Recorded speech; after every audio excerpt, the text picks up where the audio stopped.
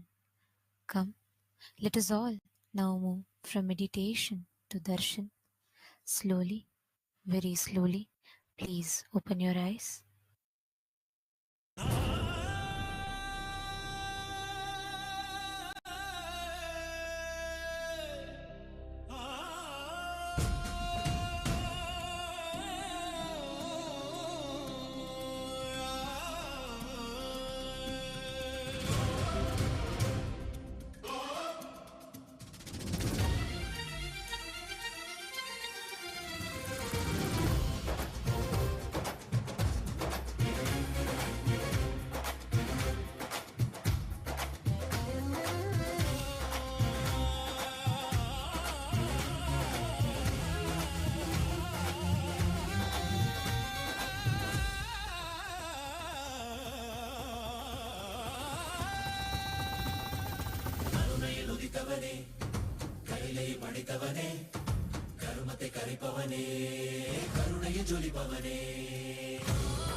அருமருந்தே அண்ணாமலையோனே ஆனந்த நித்யனே அகலுருள் மாய்ப்பவனே சிறிதே சிந்தை இறங்கி கருதும் எக்கணத்திலும் எம் கண்முன்னே நீயாடிவ அழகு திருநடமிடும் எங்கள் அம்மையப்பனே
Nityanandam.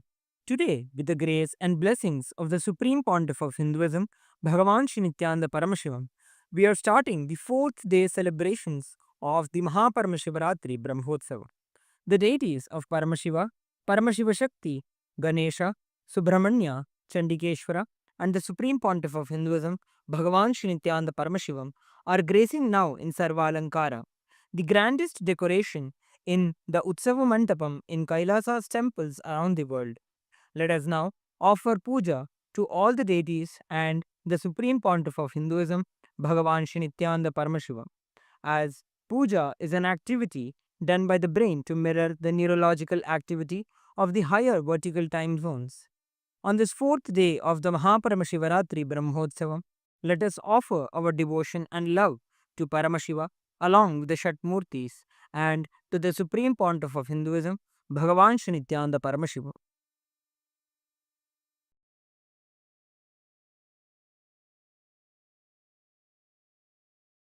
ॐ श्रीरामपूजितपदाम्बुजचापपाणे श्रीचक्रराजकृतवासकृपाम्बुराशे श्रीसेतुमूलचरणप्रवणान्तरङ्ग श्रीरामनाथलघुतारय जन्मवार्धिम् सहस्रदलपङ्कजे सकलशीतरश्मिप्रभं वराभयकराम्बुजं विमलगन्धपुष्पाम्बरम् प्रसन्नवदनेक्षणं सकलदेवतारूपिणं स्मरेत् शिरसि हंसकं तदभिमानपूर्वं गुरुम्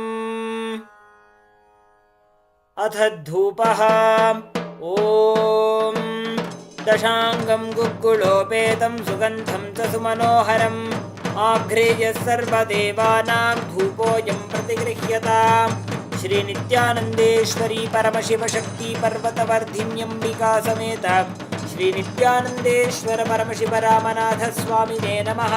श्री सर्वदेवदेवी स्वरूपाय भगवते श्रीनित्यानन्द परमशिवाय नमः। धूपमाघ्रापयामि। अथ दीपः ॐ साज्यं त्रिवर्तिसंयुक्तं वह्निना योजितं मया ग्रहाणमङ्गलं दीपं त्रैलोक्यतिमिरापहम् श्रीनित्यानन्देश्वरी परमशिवशक्ति पर्वतवर्धिन्यम्बिका समेत श्रीनित्यानन्देश्वर परमशिव रामनाथ स्वामिने नमः। श्री सर्वदेवदेवी स्वरूपाय भगवते श्रीनित्यानन्द परमशिवाय नमः। दीपं सन्दर्शयामि। अथ नैवेद्यम् ॐ अमृते अमृतोद्भवे अमृतवर्षिणी अमृतं श्रावय श्रावय स्वाहा। श्रीनित्यानन्देश्वरी परमशिवशक्ति पर्वतवर्धिन्यम्बिका समेत श्रीनित्यानन्देश्वर परमशिव रामनाथ स्वामिने नमः। श्री सर्वदेवदेवी स्वरूपाय भगवते श्रीनित्यानन्द परमशिवाय नमः। नैवेद्यं निवेदयामि। नैवेद्यानन्तरमाचमनं समर्पयामि। नीराजनम् ॐ साङ्ग्रहण्येष्ट्यायजते इमां जनतागुं सङ्गृह्णानीति द्वादशारत्नीरशना भवति। द्वादशमासा संवत्सरः संवत्सरमेवावरुन्धे मौञ्जी भवति। ऊर्ध्वै मुञ्जाः ऊर्जमेवावरुन्धे चित्रा नक्षत्रं भवति। चित्रं वा एतत् कर्म कर्पूरगौरं करुणावतारं संसारसारं भुजगेन्द्रहारं सदा वसन्तं हृदयारविन्दे भवं भवानी सहितं नमामि। भवं भवानी सहितं नमामि। भवं भवानी सहितं नमामि। श्रीनित्यानन्देश्वरी परमशिवशक्ति पर्वतवर्धिन्यम्बिका समेत श्रीनित्यानन्देश्वर परमशिव रामनाथ स्वामिने नमः। श्री सर्वदेवदेवी स्वरूपाय भगवते श्रीनित्यानन्द परमशिवाय नमः। कर्पूरनीराजनं सन्दर्शयामि। रक्षान् धारयामि। शोणाद्रीशावताराय ज्योतिस्तम्भस्वरूपिणे श्रीकैलासप्रधानाय नित्यानन्दाय मङ्गलम्। तत्त्वज्ञानप्रदाताय नित्यानन्देश्वररूपिणे श्रीकैलासप्रधानाय नित्यानन्दाय मङ्गलम् मूलप्रकृतिरूपाय परमशिवशक्तिस्वरूपिणे श्रीकैलासप्रधानाय नित्यानन्दाय मङ्गलम् दण्डत्रिशूलहस्ताय कालकालस्वरूपिणे श्रीकैलासप्रधानाय नित्यानन्दाय मङ्गलम् आदिपूज्याय देवाय सकृत्पूर्णत्वरूपिणे श्रीकैलासप्रधानाय नित्यानन्दाय मङ्गलम् सर्वाभयविनाशकाय शत्रुसंहाररूपिणे श्रीकैलासप्रधानाय नित्यानन्दाय मङ्गलम् योगपट्टाभिषिक्ताय राजसन्न्यासधारिणे श्रीकैलासप्रधानाय नित्यानन्दाय मङ्गलम् सार्वभौमैकपत्याय राजराजार्चिताय च श्रीकैलासप्रधानाय नित्यानन्दाय मङ्गलम् मङ्गलम् कल्पवृक्षाय मङ्गलम् ज्ञानदायिने परमशिवाय श्रीनित्यानन्देश्वराय मङ्गलम् मङ्गलम् श्रीविद्याम्बायै मङ्गलम् कामदायिन्यै सर्वमङ्गलदात्री नित्यानन्देश्वर्यै मङ्गलम् मङ्गलम् गुरुदेवाय मोक्षमूलाय मङ्गलम् परमावताराय नित्यानन्दाय गुरवे मङ्गलम् हरिः ॐ तत्सत् सर्वं भगवच्छ्रीनित्यानन्द परमशिवपादुकार्पणमस्तु ॐ नित्यानन्दम्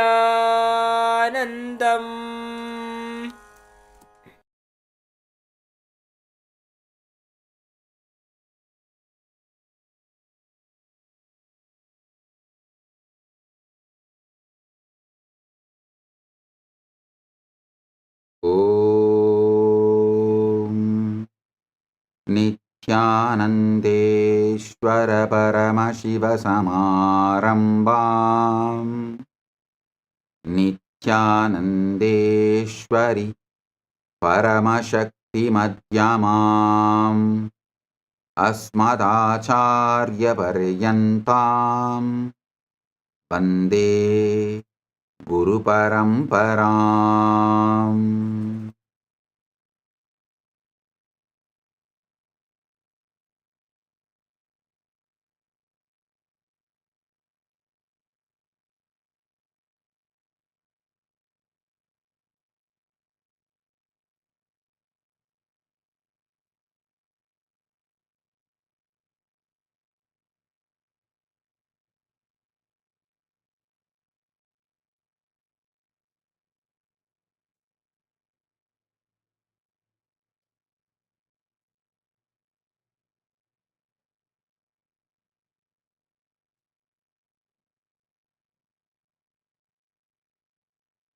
Oh, oh, oh. I welcome all of you with my love and respect and blessings.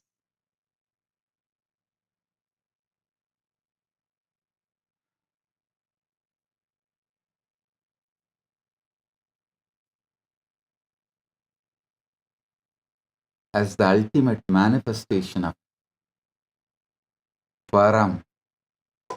Paramashiva, I bless you all with Paramadvaita. Paramadvaita Praptiras.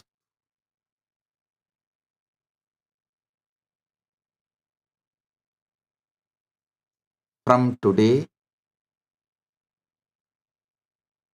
Paramashiva manifests and blesses everyone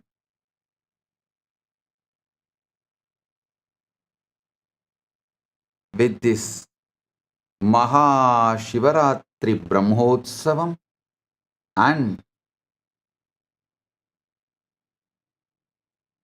the spiritual alchemy process Shaktipada, Shaktinipada, Jnana Rasavada, quantum entanglement and quantum enlightenment.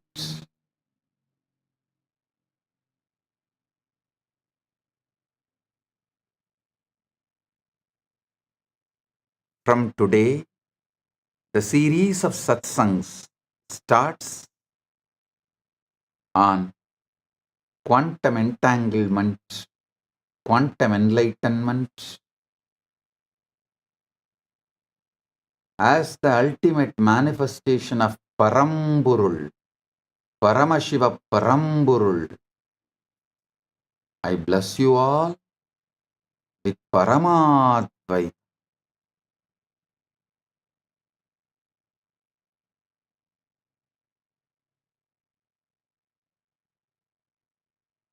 I commit with you all. Just sincerely, with Shraddha, listen to this satsang.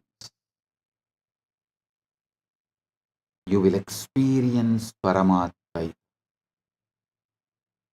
You will have the Shakti Pada and Shaktini Pada with Paramashiva, and you will manifest Paramadvaita.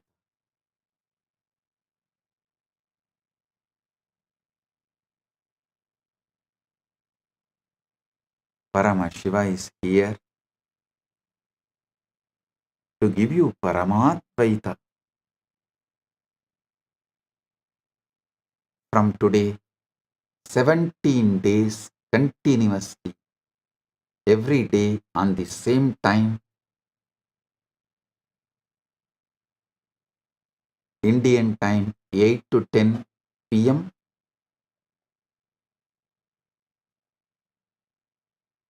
Eastern time 9:30 to 11:30 a.m.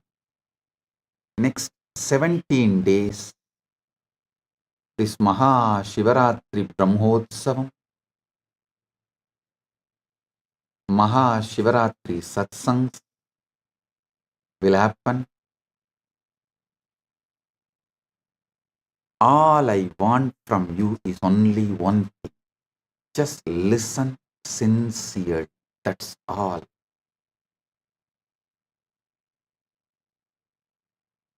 When you sit and listen, not just these words, this experiences Paramashiva emits as the frequency, a powerful vibration.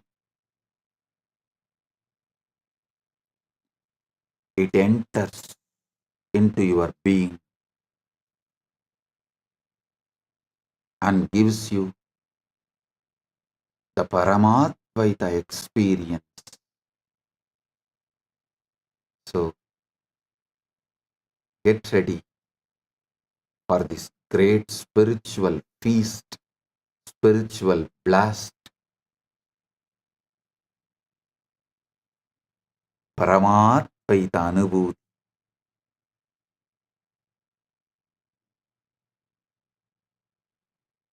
Blessings to all. Listen.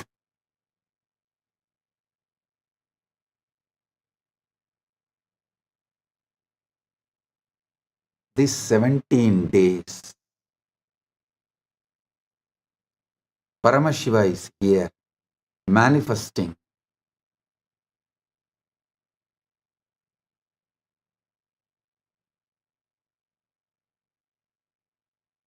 Maha Shivaratri Brahmotsavam.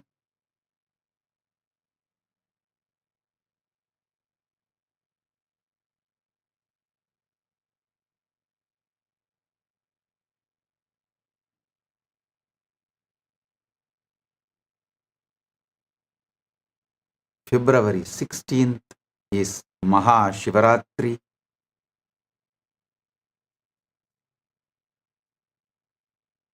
We will be celebrating this 17 days with various celebrations, rituals, festivals.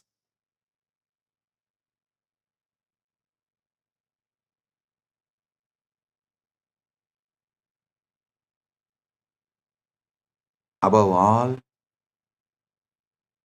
sitting with Paramashiva, living with Paramashiva, manifesting Paramashiva, Paramashiva's state, Paramashiva's space,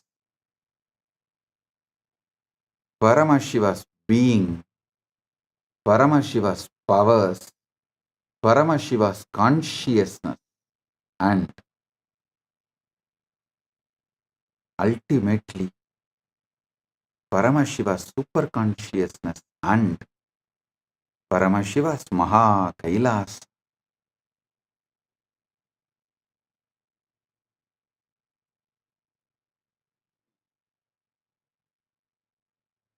Get ready for this great, powerful, spiritual alchemy process.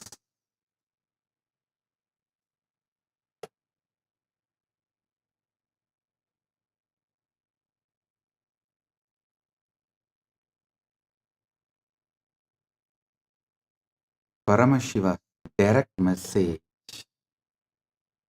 from Maha Kailas for this whole 17 days satsang series, this Maha Shivaratri Brahmotsavam, Paramatvaita Praptirastu, Paramatvaita Praptirastu,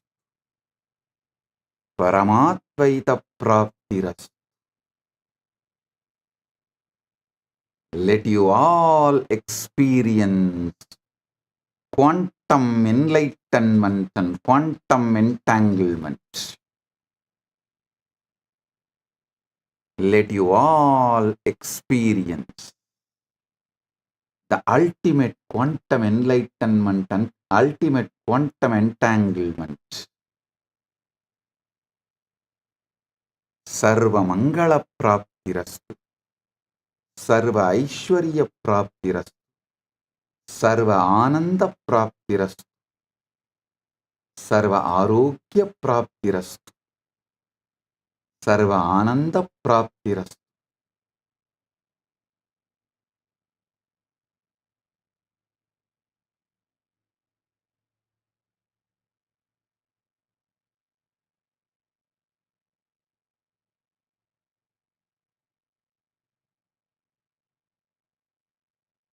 From today, celebrations, rituals, festivals for Maha Shivaratri commences, and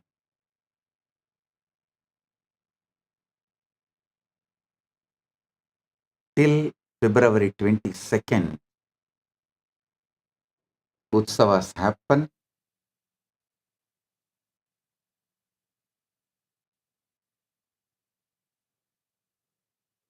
Listen intensely.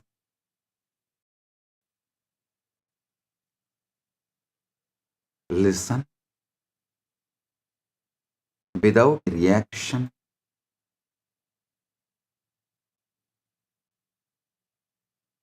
Listen to this first great truth.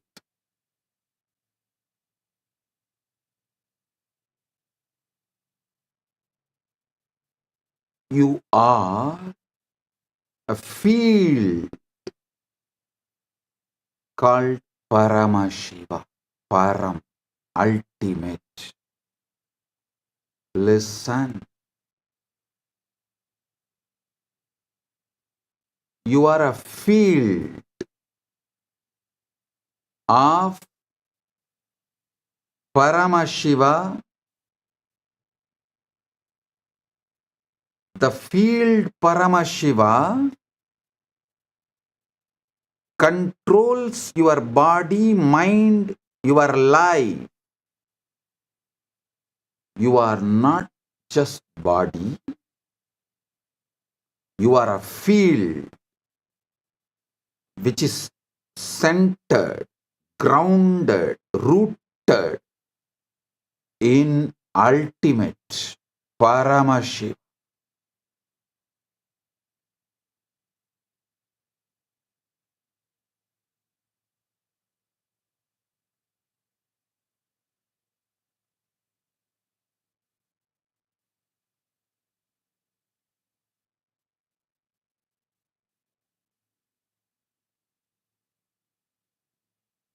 Remember, you are a field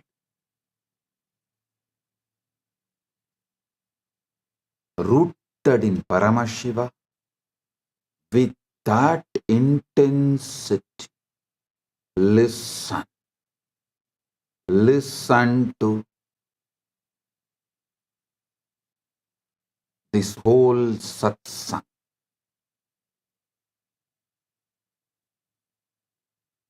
The moment you understand you are a field called ultimate, Paramashiva,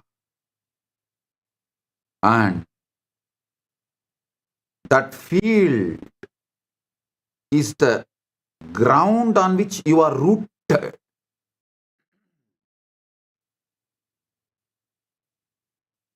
That field is larger than your existence, larger than what you know as your body, mind, emotion, consciousness, life.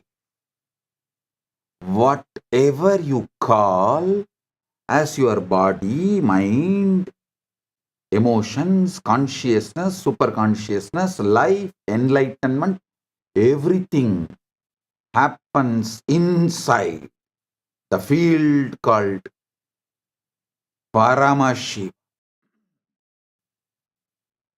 You are rooted in the field called Paramashiva. Paramashiva is the source of you. Paramashiva is the field in which you exist.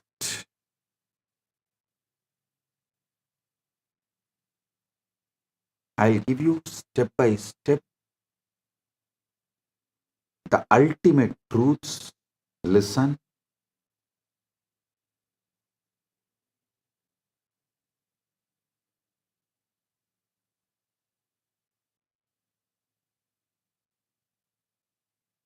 Stop all reactions.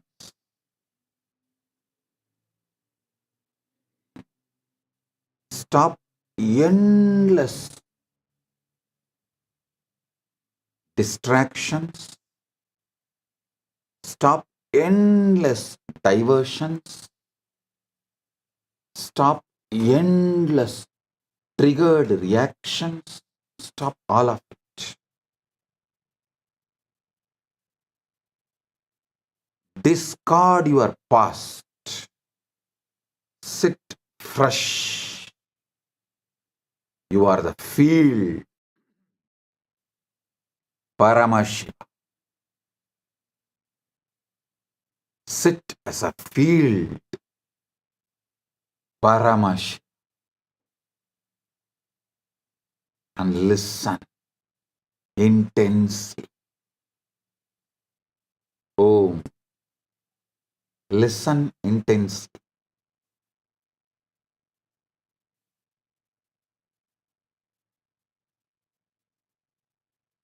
I am not just going to give you words. I am going to give you experience, the truth.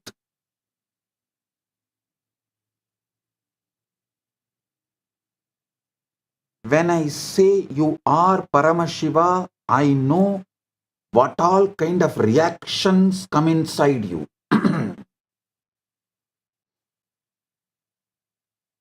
What all kinds of flaring up you go through inside you. Relax. You going through flaring up can be forgiven, but you coming to the deluded conclusions due to your flaring up and due to your inflammation is wrong. Listen,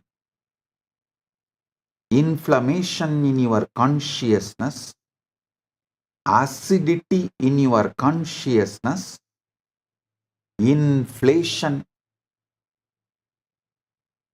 of your ego is all one and the same. Inflated ego and inflammation in your consciousness, acidity in your emotions, agitation in your mind, all one and the same. Having that is forgivable, but coming to conclusions due to that is beyond forgivable. So sit, listen to this truth one by one by one. First truth, listen to these great truths. First truth, Paramashiva is the field in which you exist. What you call as your life, your body, your mind, your emotion, your consciousness, your relationships, your wealth, your health, everything you know exists inside the field called Paramash. Listen, drop all reaction, all agitation, all resistance, all doubts. I'll explain one by one how your doubts are absolutely delusion, useless, vicious circle. When you wake up, how your doubts destroyed your life. One side you will have the tears of bliss overflowing. Other side you will have the tears of ecstasy overflowing. One corner you may feel, why did you miss this such obvious truth for so long?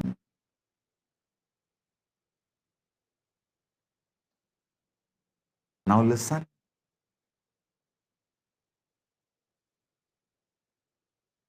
I am presenting this truth as it is. Listen. The biggest problem you have is your present reality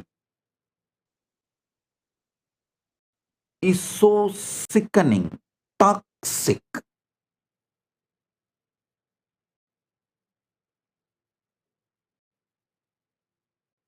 Due to your talking, you made your life sickening, toxic.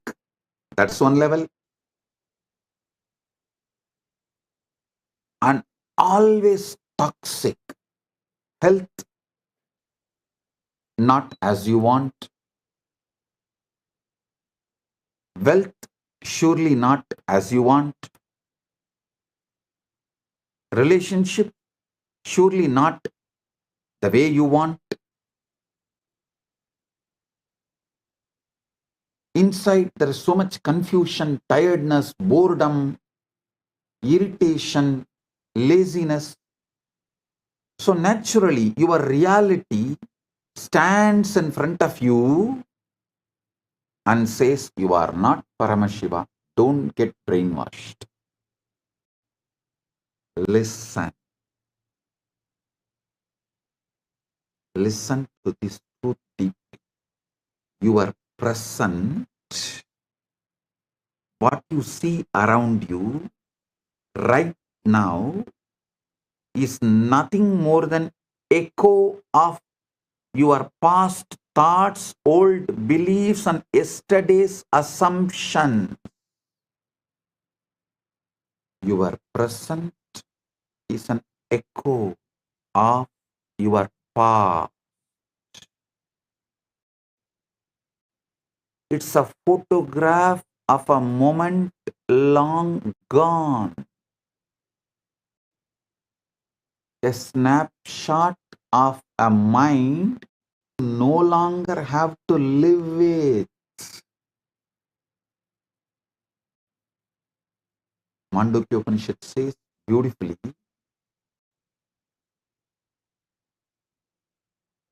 Swapnanto yada vignate vishwam tatpatitam jagat maya matramidam dvaitam advaitam paramartataha. Just as the dream world dissolves upon waking, this universe is merely illusion of duality. Non-duality alone is the ultimate truth. Listen, the present you are seeing, your life, your universe, the whole thing is echo of your past beliefs. I'm repeating, it's a snapshot of a mind you no longer have to live with.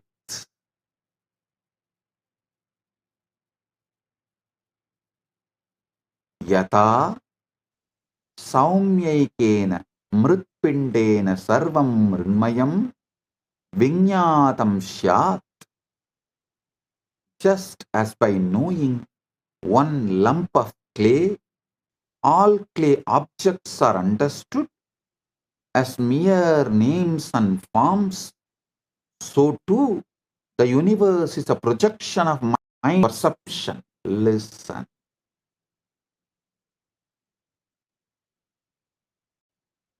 What you see around you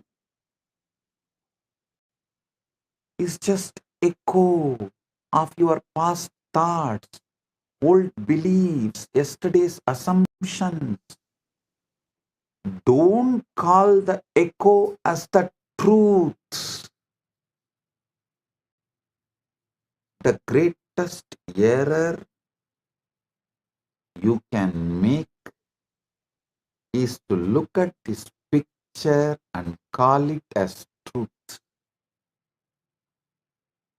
The greatest error you can make is to look at this picture and call it as truth.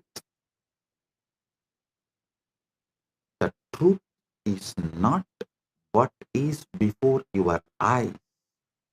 The truth is what you hold in your field. The quiet Icha Shakti imagination field. Listen. You are Paramashiva. Your imagination is Icha Shakti Manonmani. In your imagination, quiet imagination, what you hold is truth. The truth is the scene you dare to inhabit, the story you choose to tell yourself. The world will show you the reflection of your inner state. It may take few days of delay. If you want tomorrow to look different, tomorrow to manifest as you are Paramashiva inside and outside, you must stop letting today dictate how you feel. You must stop telling your today is the reality which is going to dictate tomorrow. Listen. Kailasa is Shiva. Manasa Rovar is Parashakti. Paramashiva's Icha Shakti is Manonmani. To understand the Sanskrit words, you will understand. Wow, it is so obvious.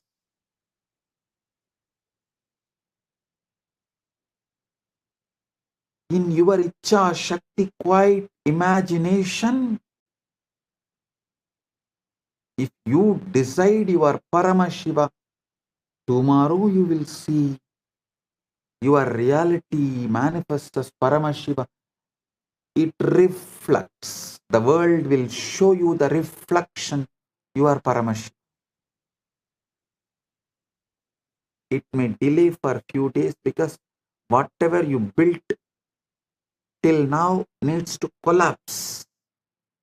Only the time needed for collapsing what you built in your past from your Icha Shakti, only that time is required. So listen, ignore your reality. Ignore your reality.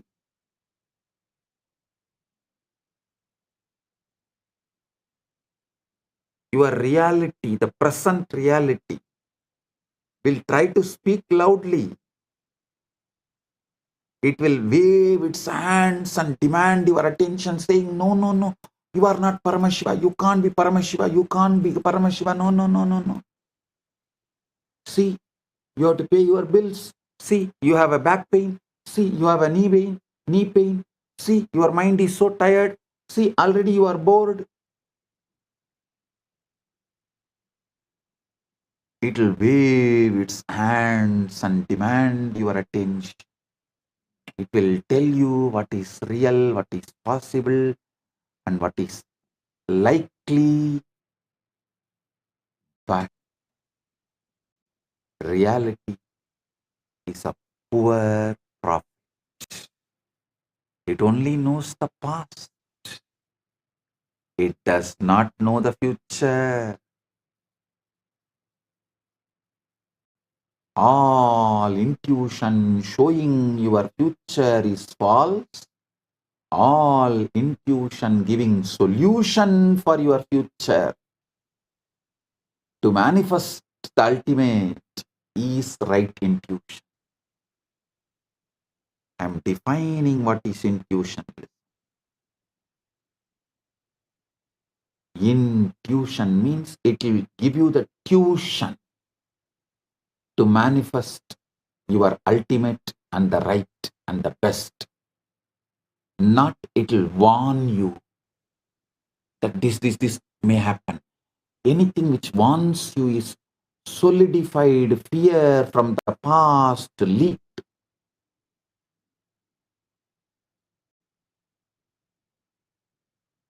From the indigested stomach, anything you indigest comes out as a gas.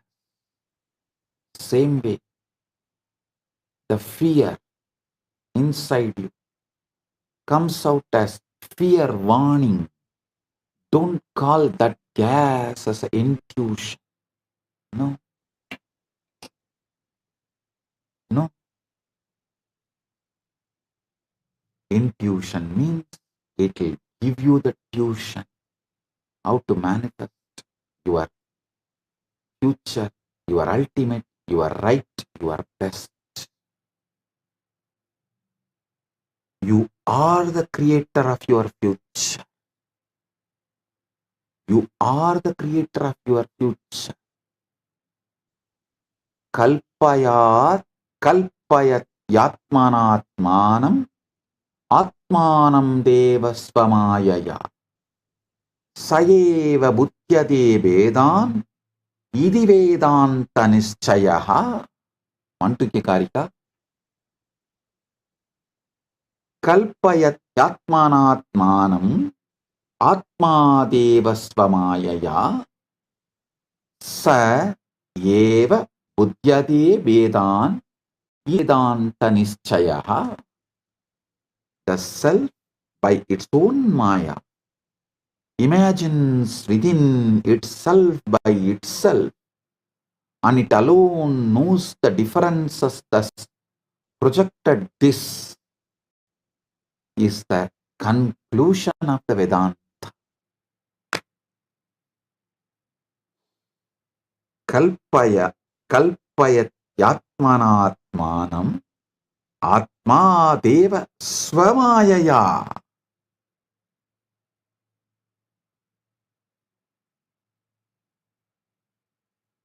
The self by its own Maya imagines within itself by itself, and it alone knows the differences thus projected. This is the Vedanta's conclusion. Vedanta Nischayaha iti Vedanta Nischayaha.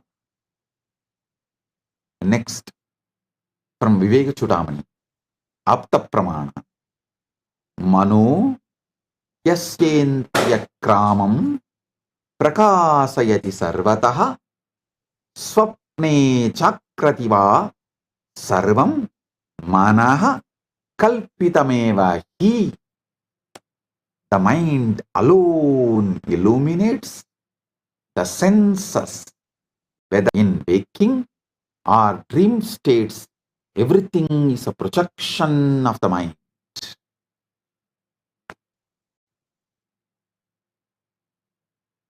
Listen.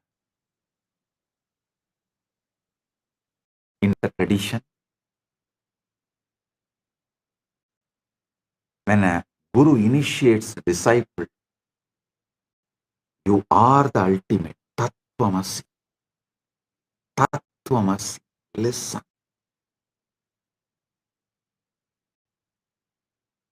See, in Vedantic tradition, the imparting of the knowledge happens in the Gurukul ecosystem. So, Guru is the life for the disciple. What disciple feels about himself, good, bad, right, wrong, up, down, everything is Guru. So, when disciple is initiated, first thing Guru does is, Guru does Pada Puja to disciples. How many of you know? Even now, in Vedanta Sampradaya, Pitas, all the prominent classical Vedanta Pitas follow this tradition. When a disciple is given Mahavakya by Guru, Guru does Pada Puja to disciple to make the Guru make the disciple understand he is the ultimate and he can manifest ultimate, he is capable of ultimate. Now, I initiate all of you. Tattvamasi, Tattvamasi, Tattvamasi, Shivatvamasi, Shivatvamasi, Shivatvamasi, Paramashivoham, and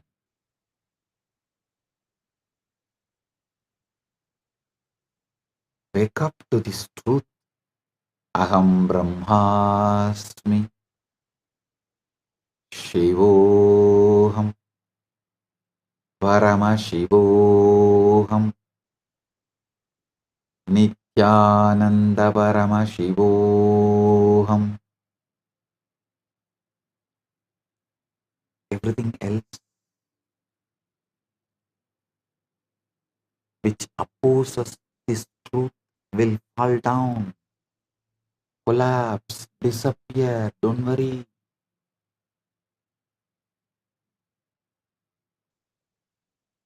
Sincere. I touch each and every one of your feet and manifest Paramashiva in each and every one of you.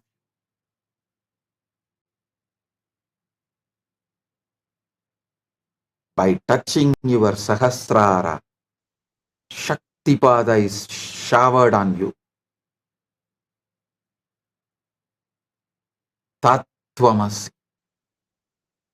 When Aham Brahmasmi flowers in you, same Guru touches your feet and shows you this is the truth. Listen sincerely.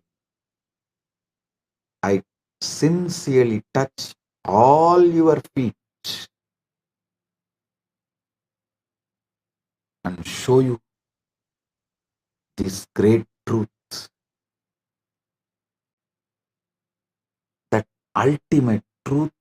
You are the ultimate. Tattvamasi is very simple. Assume fulfillment. Live from the end. Listen.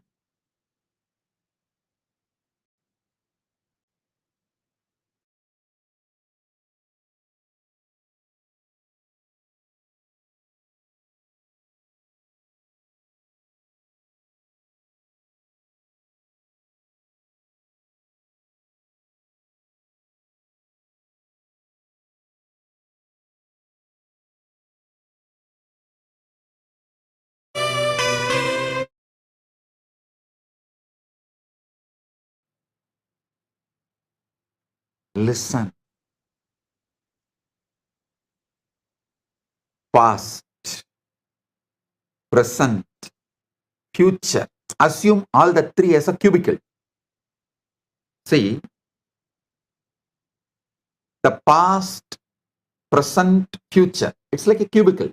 All three are inside the time. Eternal now is a blanket wrapping this cubicle. Listen carefully.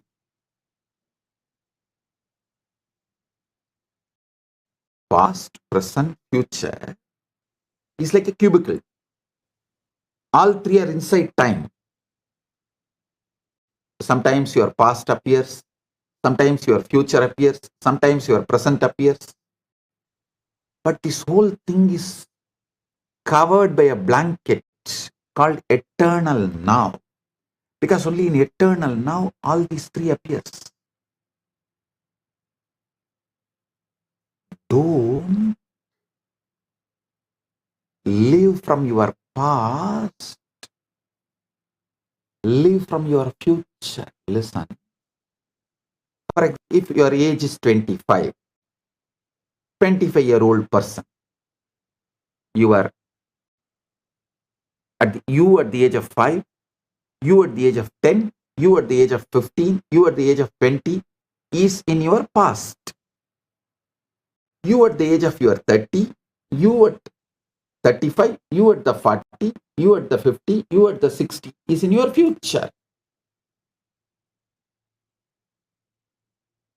You always try to look your life from your past, because that seems to be known devil. You always think known devil is much better than unknown angel.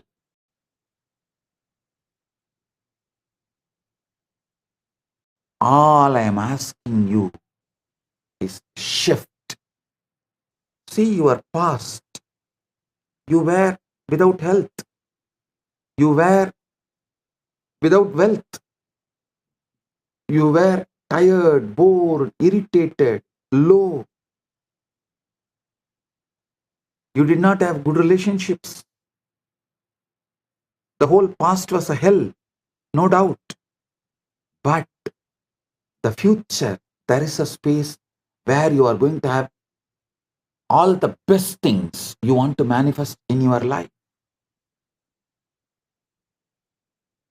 So listen,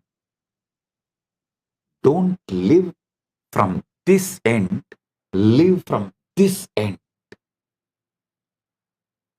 There is an end in you where everything is hell. there is an end in you where everything you want is manifested, fulfilled. Your past, your future, your present, all the three is a cubicle which is inside the eternal now. Eternal now is the canvas on which this past, present, future is painted as a circle. The circle of the past, present, future. Felix circle of the past, present, future is painted in eternal now. Eternal now is the blanket wrapping the past, present, future. Stop living from the past end. Start living from the other end, future end. Just keep assuming.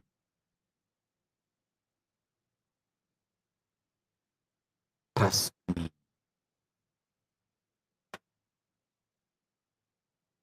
Feeling connection and the trust with the Guru is quantum entanglement, manifest quantum enlightenment right now. I am ready to touch your feet to prove this truth. You are the ultimate. I am touching your feet sincerely. As I touch my Guru's feet sincerely, with the same sincerity, I touch all of you who are initiated by me with this great truth, Tattvamasi, and ready to manifest the great truth, ultimate truth, Aham Brahmas, Nityananda Paramashivo. I am touching each and every one of your feet. Listen. Just keep assuming. Assume that the desire is already fulfilled in your health, in your wealth, in your relationships, in your enlightenment, in your power manifestation, in everything you want, in your paramukti, in your paramatvaita. Walk through your days as the one who has already achieved it, who has already received it.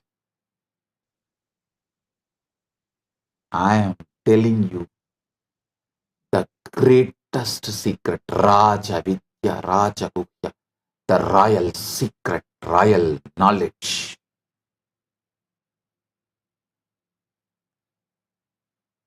I am not telling you these secrets for all of you to be my slave or sitting at my feet as disciple. No. I am telling you this truth and asking you to live it, touching your feet.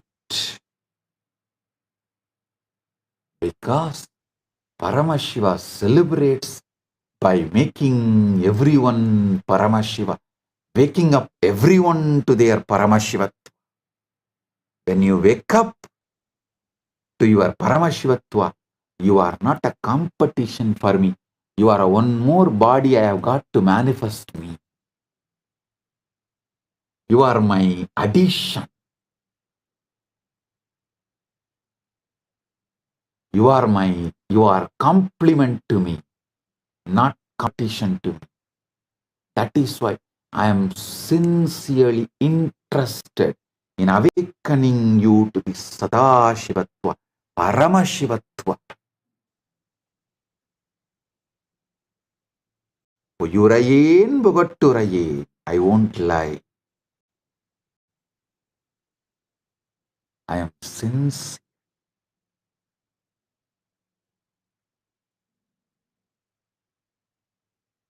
Assume that your desire to have the best body you wanted, to have the wealth you wanted, to have the relationships and the love, loving and being loved, whatever you wanted, the mental health, physical health, emotional health, conscious health, and superconscious powers and superconscious existence as Paramashiva, as the ultimate. Assume that is fulfilled. Walk through your days as the one who has already achieved, one who has already received it. When you wake up in the morning, feel the satisfaction of it. When you go to bed at night, rest in the comfort of it. Let your assumption be more real to you than any circumstances or the devil laughing at you from your past. The devil bringing you the fake evidence of past photographs, past CCTV footages, past video recordings.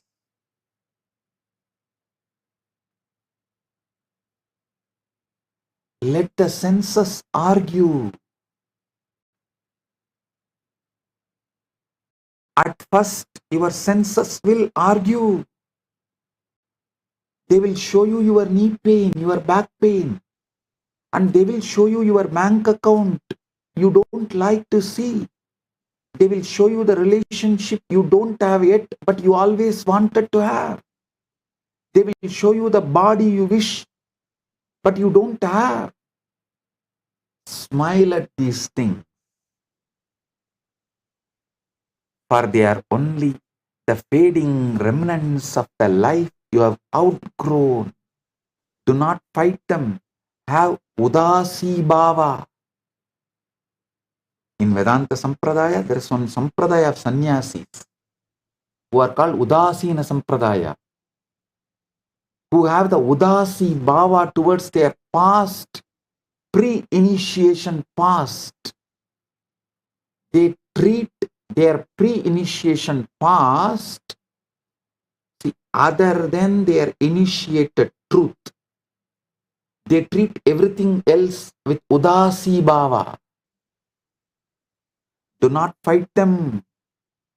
Do not engage with them. Do not fear them. Just ignore them. Because if you fight, if you engage, you will invest your emotions into it. You can never logically win over your wife. You can never logically win over your wife. You can never logically win over your past.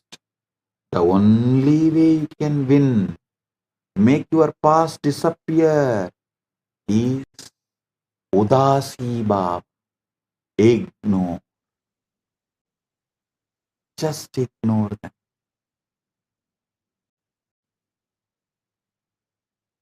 The feeling connection with the Guru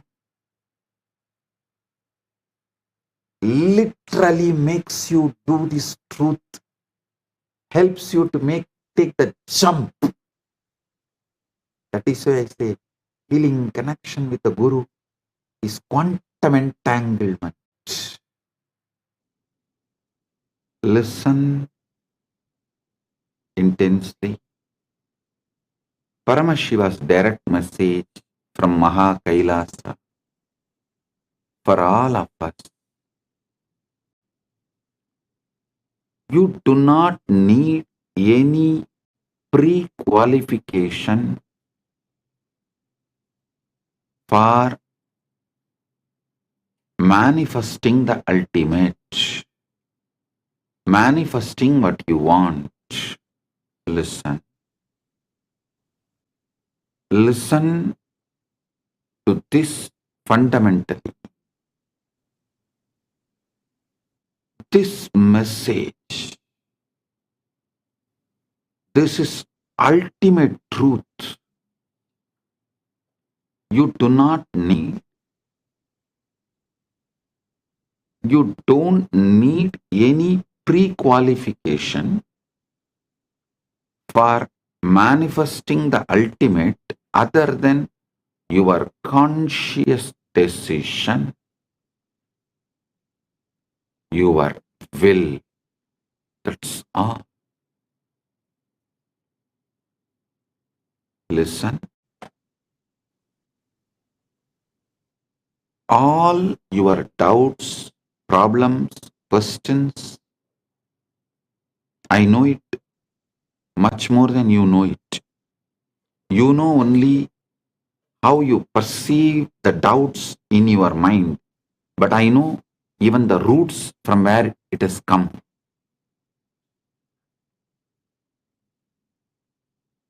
First of all, you should all realize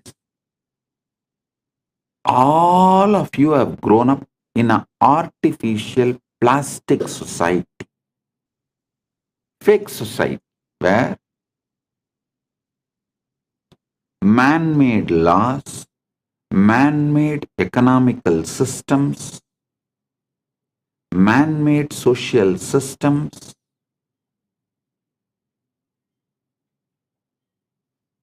with large blind spots and exploitative motive,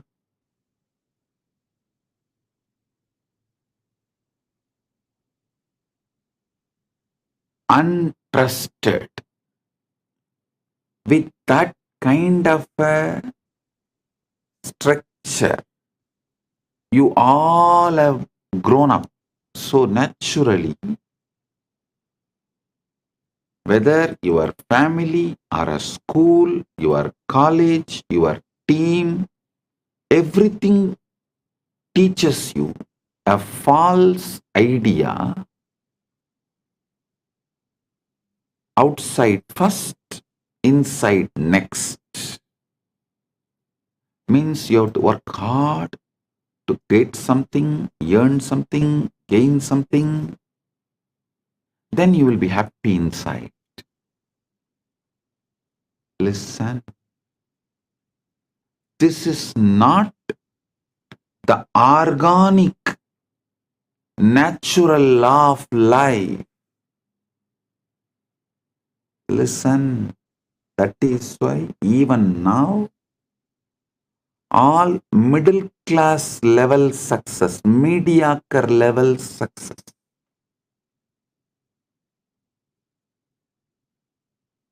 maybe few houses, few cars, little money in the bank,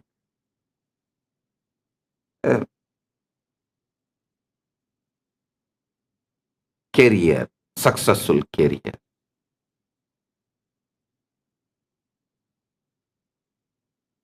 Only all these can be achieved if you follow the rules of the unconscious society, because it is designed to keep you mediocre. It is designed for mass. Don't follow the mass. Many times in the mass, M is silent.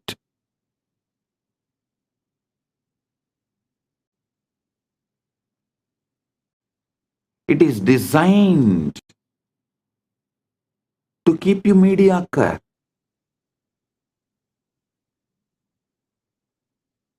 This is the knowledge for generalized.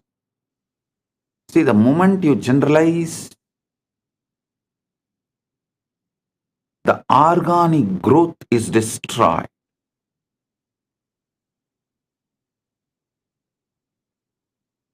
Whether education, bringing up, lifestyle, everything.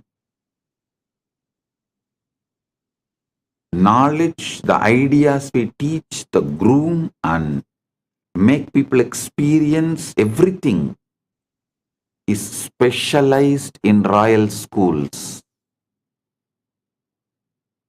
Understand? I treat you all as the students of Royal School. I am not giving you the generalized teachings given to the mass. No. I don't even want to call my followers, my disciples, my devotees as seekers. No. You are not seeker. The right word for you is manifest. You are not seeker. Right word for you is manifester. Listen.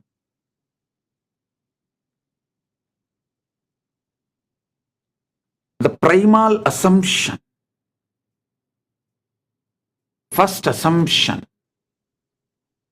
you build about yourself, unconsciously or consciously, forced on you or you voluntarily build it, married or raped, anyway, the child you give birth, unconsciously,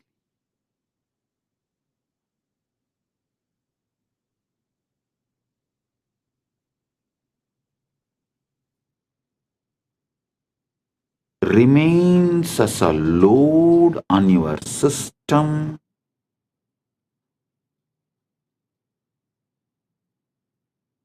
continues to keep you focused on endless distractions.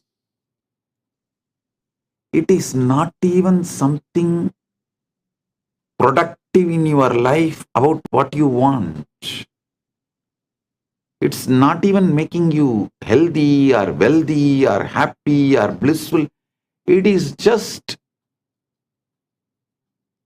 you are stuck with the impossibility and you are rotting in a rut. Just see, look around. All enlightened beings know it is very difficult to break the primal assumption, the preliminary assumption you have about you. Sometimes it takes even janmas to break the preliminary assumption you have about you.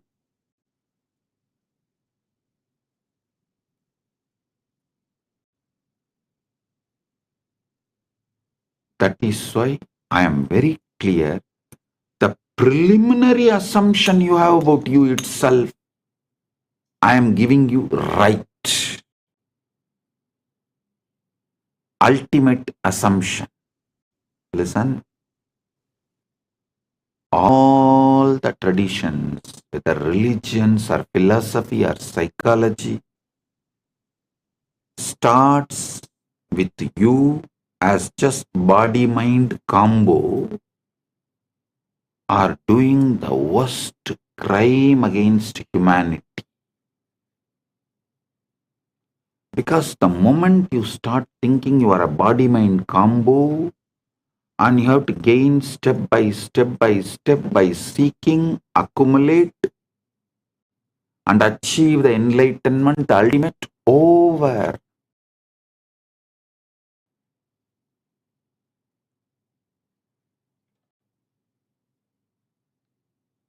You are put in a bullock cart, or I should say you are chained in the EMI slavery. Listen. Never believe slavery is erased. Slavery is wiped off. No. Slavery is modernized with EMI.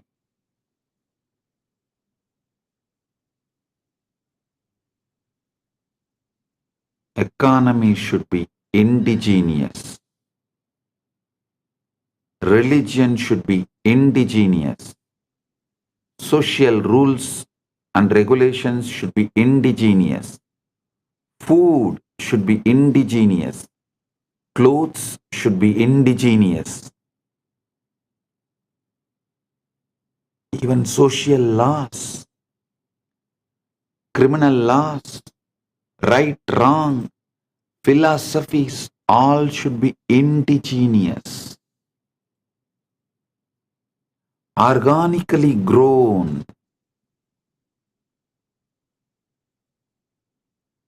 Not because someone commits a crime in remote area, the preventive laws and rules imposed on us who don't even have an idea about those crimes.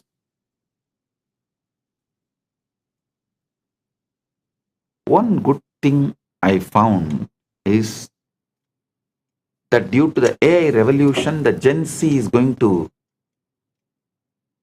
live only organic life. The globalized brands, whether it is a Coca-Cola or burger or pizzas, are all global brands.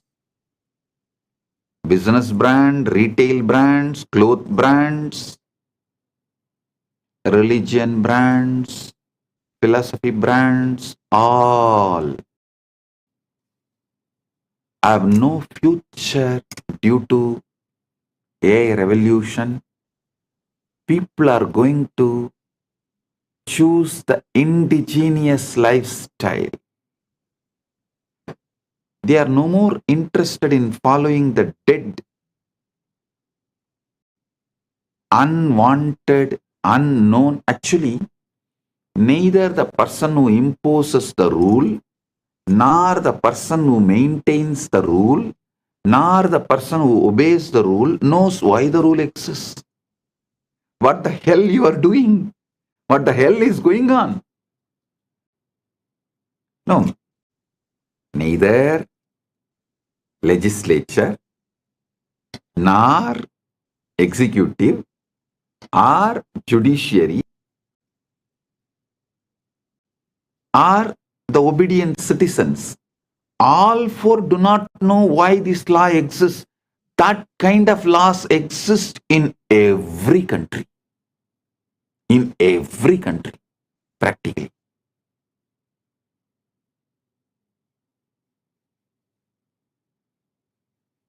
If you start seeking the root of the law, some assumptions happened in some roundtable discussions 150 years ago. Is the origin of the law absolutely irrelevant. But unfortunately, these laws are teaching you your primal assumptions, primary assumptions, preliminary, original, first assumptions about you. Your first assumption about you need to be corrected and the truth to be told. Don't start as a body-mind combo. Even the religious structures and philosophies which begins telling you are a body-mind combo and that body-mind combo has to work and do something, this, that, yearn and achieve enlightenment, dump it. They are making hell for you. No. Only enlightened ones know it is very difficult to change the preliminary assumptions. Sometimes it takes janmas. Always it takes years to change the preliminary assumption. Sometimes janmas. That's why when Krishna starts his teaching, the first word is You are Atma. You are the field.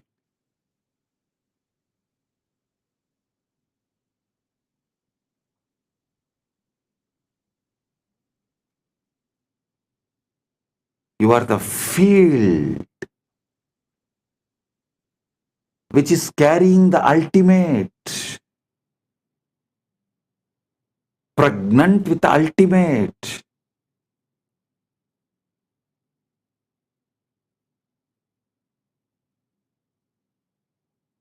When I tell people, you are ultimate, many of the even sincere Hindus who are trying to achieve enlightenment, educated in scriptures, even they try to say, Swamiji, what you are saying is ultimate truth. We know, but I don't think it should be taught immediately.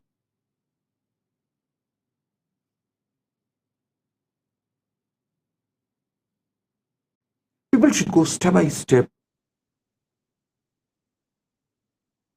You are doing wrong by teaching the ultimate truth immediately.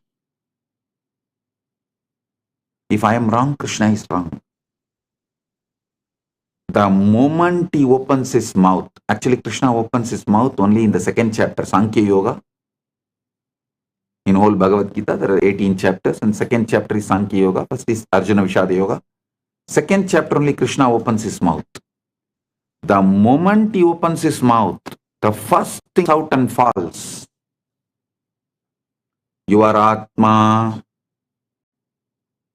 You are the field.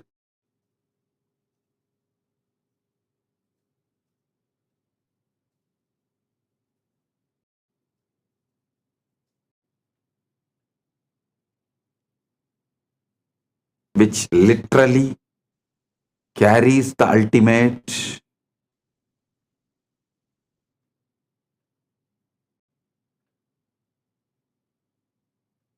Listen.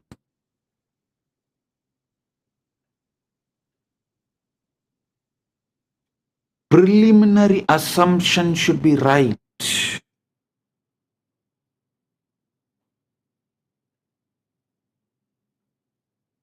If you think you are a body-mind combo, not from there, the struggles will be too much and almost I can guarantee you will not achieve. You may be a good slave to your teacher. Listen to one important truth.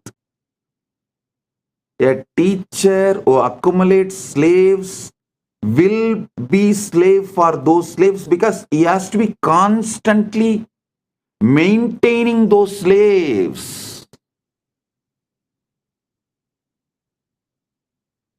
I think I am the only master who lives in absolute seclusion, where I don't have anyone around me other than few people who are just taking care of me and living around me out of love. And all the followers live absolutely away from me, never seen me for years now,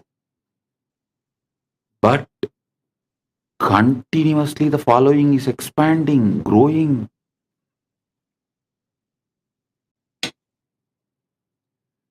Because I don't collect slaves. I collect leaders. I make Paramashivas. I don't collect body-mind combos, make them enlightened. I collect Paramashivas and make them manifest. You are Paramashiva. Start manifesting. All your struggle, your problem, why you are not manifesting, Why, if you are Paramashiva, why your reality is not reflecting it? All that problem I will attend. It's a legitimate problem. I will attend.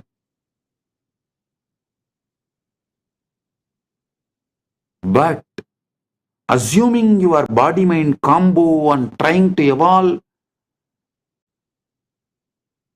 your birth is illegitimate. Your very preliminary assumption is illegitimate.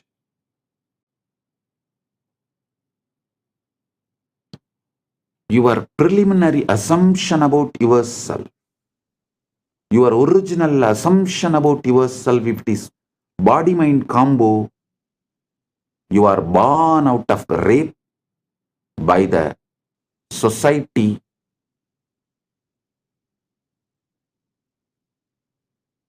forcibly on your consciousness.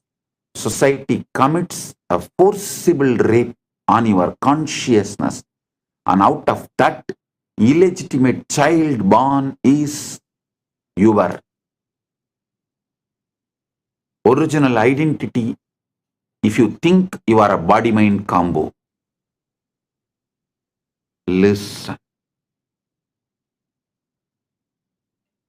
I give you the legitimate cosmic ID card, Paramashiva. Param, you are ultimate.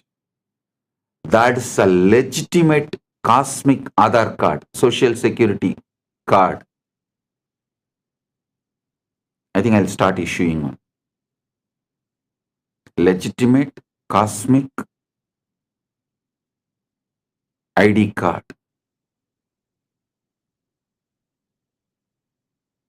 You are Paramashiva. Starting it. Paramashiva's direct message from Maha Kailas. Put your whole energy on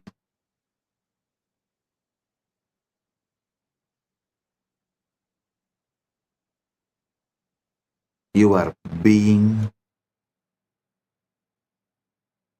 inner space,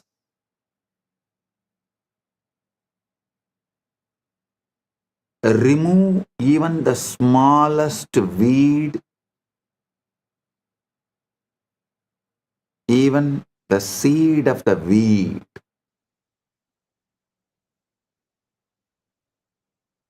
Keep the insight, inner space, aham, complete, perfect,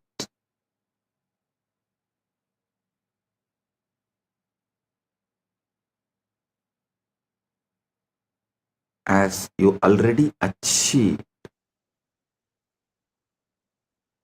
Listen carefully. Only from Purna, Purna can manifest. Purnamada Purnamidam. Purnat Purnamudachyate. Purnasya Purnamadaya. Purnamevavasishyate. Only from the Purna, Purna can manifest. I'll give you basic cosmic law, Prabanja Dharma.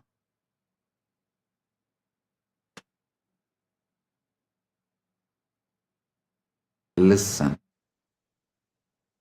Your mind is a matter, not conscious.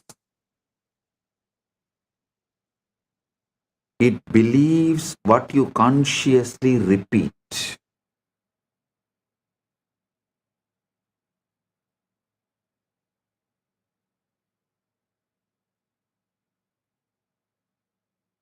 What you consciously repeat, mind will simply believe.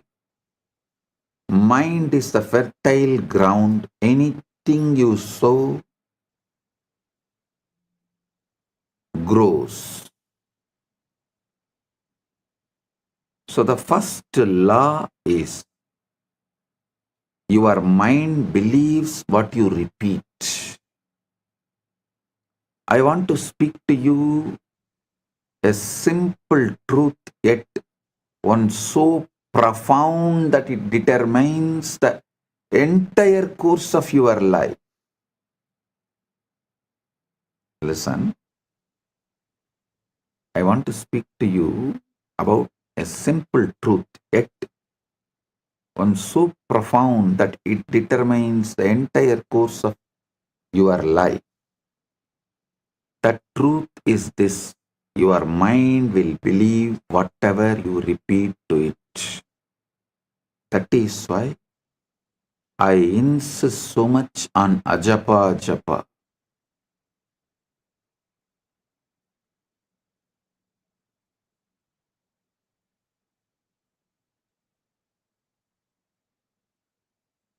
Many who does not know the science of consciousness, law of cosmos, who knows only about mind, superficially about the subconscious, unconscious, all these false categorization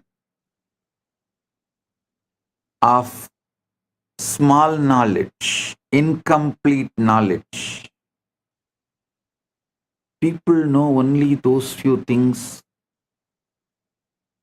They try to stop you repeating anything, trying to tell, oh, it's like a self-hypnotizing, oh, it is wrong, you become dull. No. Listen.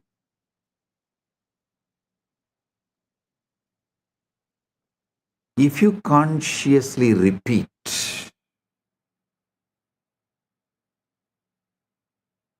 you are the ultimate, mind simply believes it.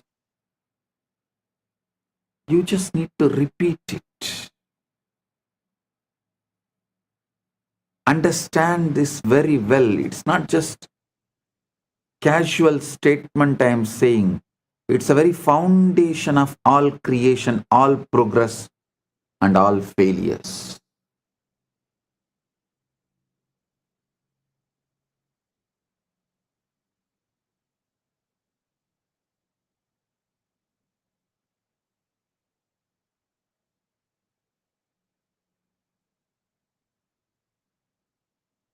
We always believe the materialistic society makes us believe, forces us to believe that our circumstances shape our thoughts, that what happens to us molds who we are, but the reality is far more powerful and far more sobering.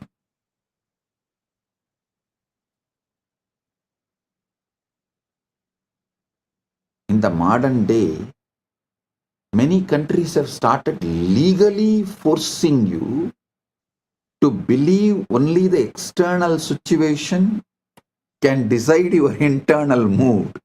No, they are going to the extreme. If the country gives you the award, only then you can be happy. You can't be happy on your own. You don't have a right to be happy on your own. Your everything is dependent on the law of the country and how country treats you.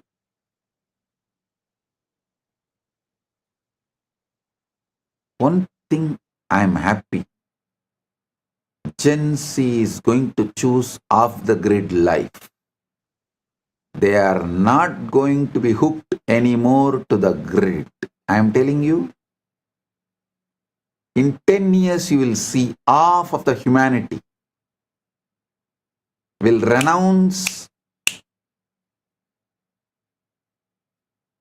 the grid-centric life and will start living off the grid life.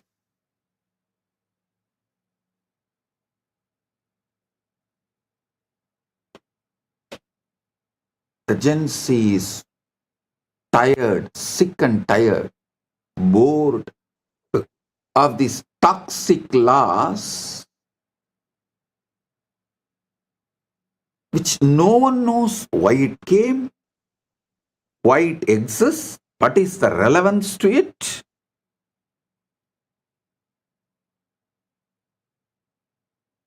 Gen Z is not going to take it. Half of the humanity, please understand, I mean it, half of the humanity is going to become off the grid life. They will just travel, drive around, and they will mostly do only the freelance activities for wealth generation. As freelancers, they will support each other. As startup, each person, each individual will become a startup. And they will all support each other. They will build the supply chain.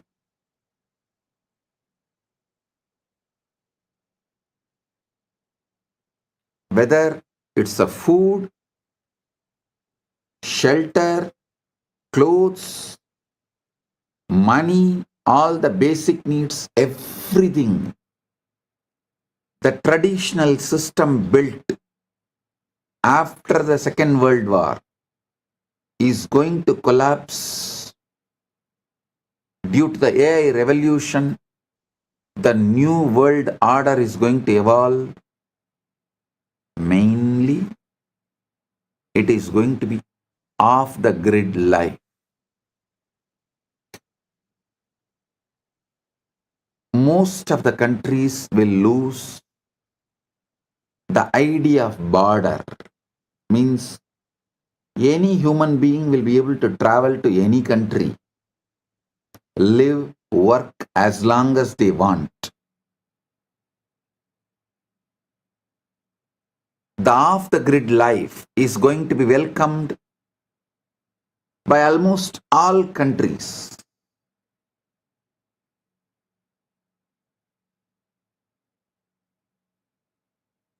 Especially the countries which want to grow, which stands for humanism, which is more pro-humans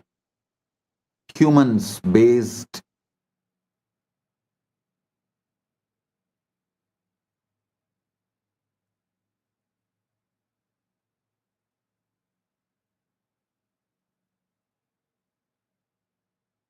Listen.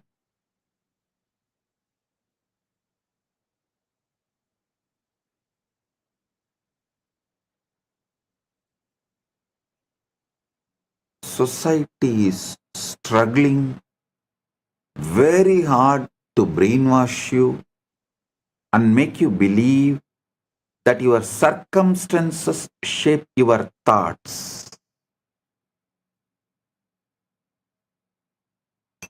What happens to us molds who we are. But the reality is far more powerful and far more sobering. It is your thoughts repeated silently day after day that give birth to the circumstances around you. Your inner repetitions are not idle murmurs. They are blueprints for the life you are building. They are blueprints for the life you are building. The silent phrases you murmur to yourself when you are alone, and the quiet assumptions you make about yourself and your future are the architects of your world.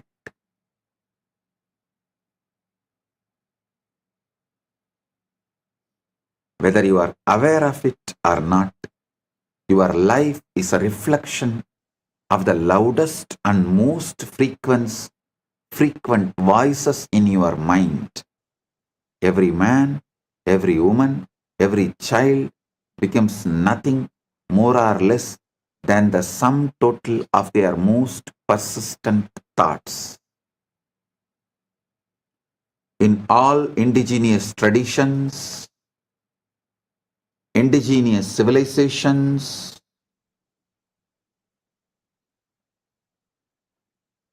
this truth is taught from the very beginning. See, all the languages evolved in indigenous civilizations. The language itself is built With this principle, proverbs, the grammar structure, the way you speak, the way you use words, the way you have multiple choices of words, all of it repeatedly reminds you, instructs you, helps you to understand this truth. Whatever you repeat, you believe and manifest. Reality is the harvest. We like to pretend that life is happening to us. We say, when the world changes, I will change. When the money comes, I'll feel secure. When the relationship comes, I'll feel lovable. When the body changes, I will feel confident. But look closely. That is putting the harvest before the seed.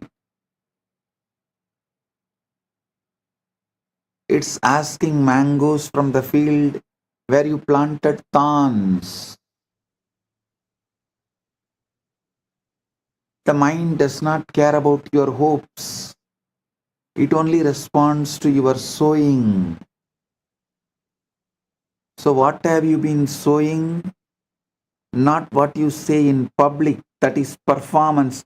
What you say in public is a performance. Not what you post in public, that's a theater. But what you mutter inwardly when no one is watching.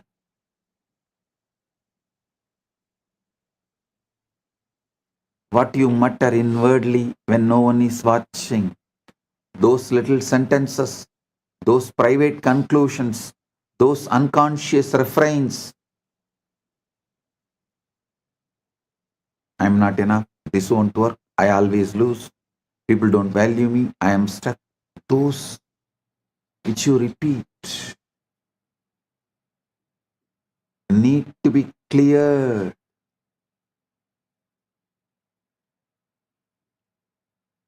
That is why I insist on ajapa japa. Not only me, Sanatana Hindu Dharma, all indigenous religious traditions, all indigenous religious traditions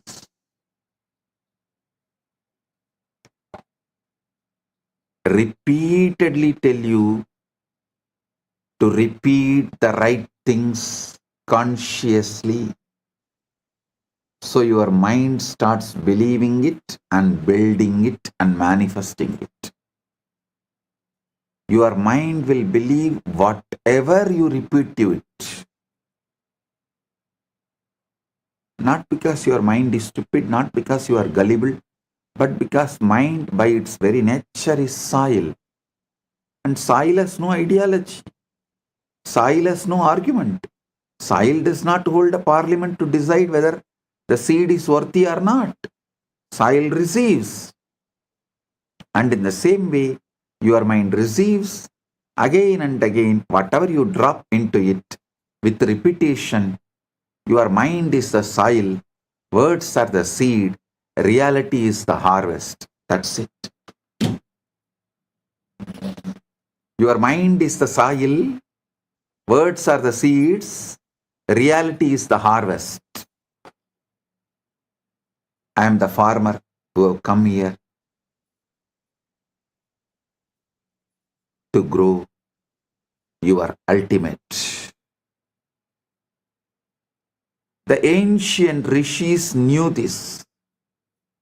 So they gave you a technology, japa, repetition. Not because God needs reminding, but because you need reminding.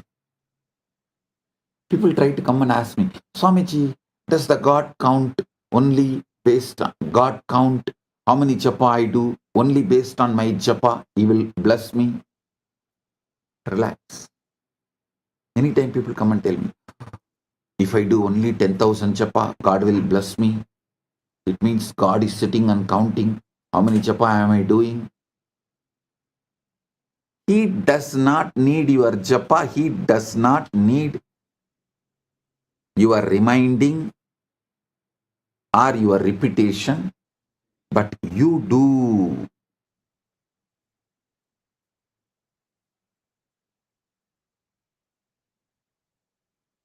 Repetition is how consciousness sets a groove like water carving rock. How the Ganga carves rock. Same way, the repetition is how consciousness sets a groove. The mind is the soil, repetition is the seed, then reality becomes the harvest. The reality is the harvest. The great secret of life is not hidden in the sacred text or in the dusty shelf, nor it is reserved just for mystics and scholars. It is hidden in plain sight, in the quiet, persistent whispers of your own mind, waiting for you to recognize its power.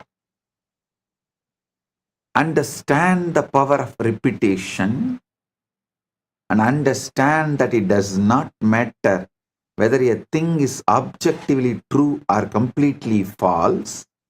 If it is repeated often enough, your mind will accept it as a reality. That is why propaganda can sway nations, why advertising shapes entire cultures, and why simple affirmations have transformed broken lives into thriving ones. The mind is like a field, a fertile, ever-ready field that is impartial and obedient. It does not question the seed you place within it. It simply nurtures what is planted. Plant seeds of doubt and fear and limitation, and those weeds will grow wild, choking out the possibility of joy. Plant the seeds of conscious faith, conscious courage, and conscious hope, conscious trust. You will reap the harvest of miracles.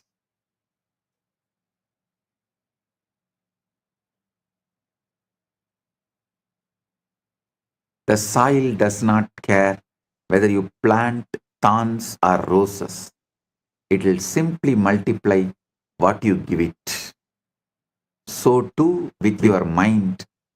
It is never the soil that decides the crop. It's always the seed, and the seed is the thought you choose to repeat.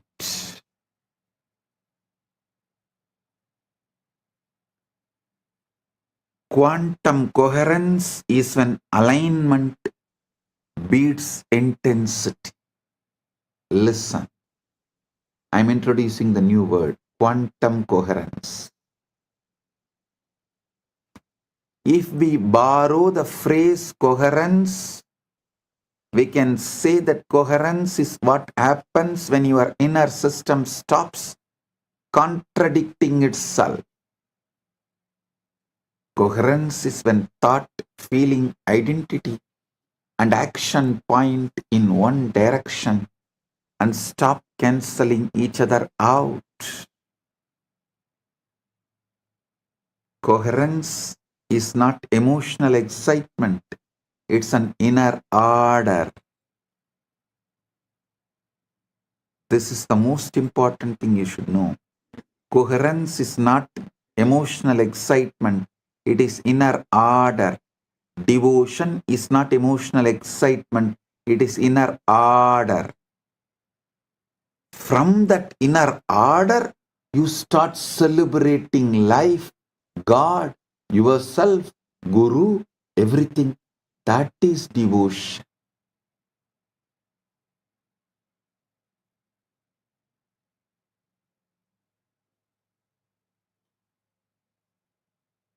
Coherence is why a quiet person with a stable state often outperforms a loud person with unstable desire.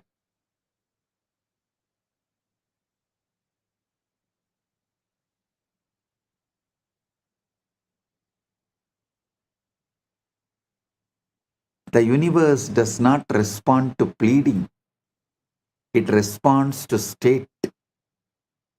Because the universe does not respond to urgency, emotion, or repetition, it responds to alignment.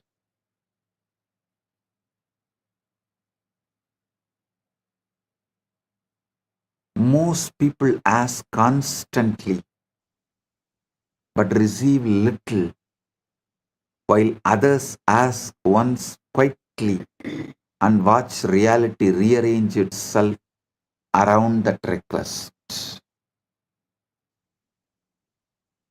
The difference is never desire, it is position.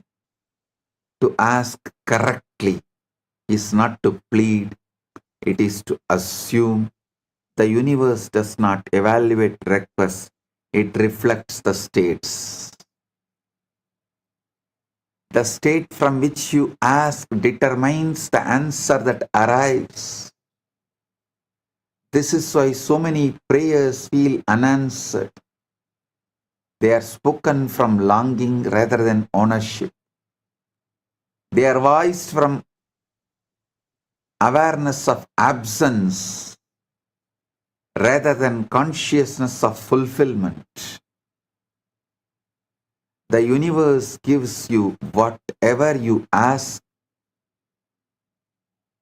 Whatever you ask for when you are asking is indistinguishable from acceptance. You do not ask with words alone. You ask with the feeling, with the identity, with the quiet posture of the mind. Your energetic posture as not just your inner dialogue, emotional baseline, your energetic posture as.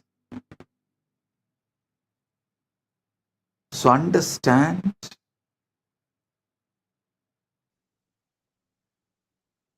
I am giving you the right space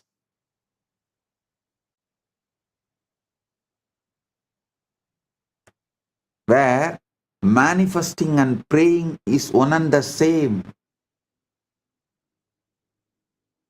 Isavasya Upanishad, the first Upanishad, beautifully declares, Sohamasmi, even when I am praying, I am you.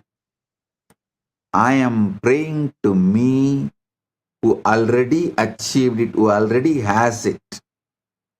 I am praying to me who already has it to manifest it.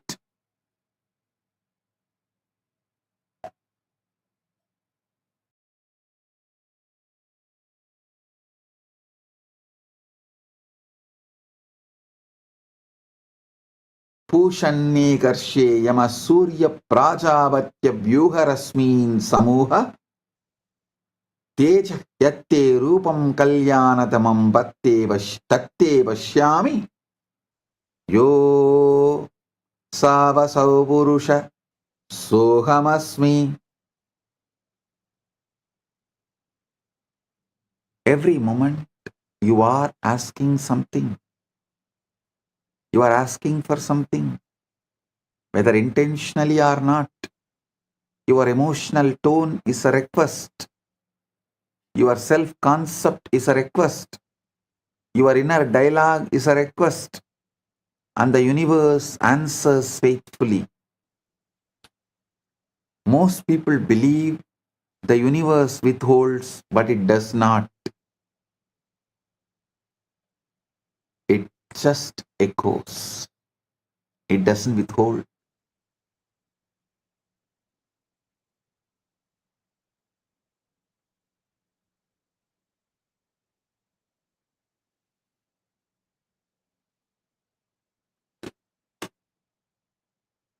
If you feel unseen, the echo is invisibility. If you feel supported, the echo is cooperation. If you feel behind, the echo is delay. This is not punishment, it is accuracy.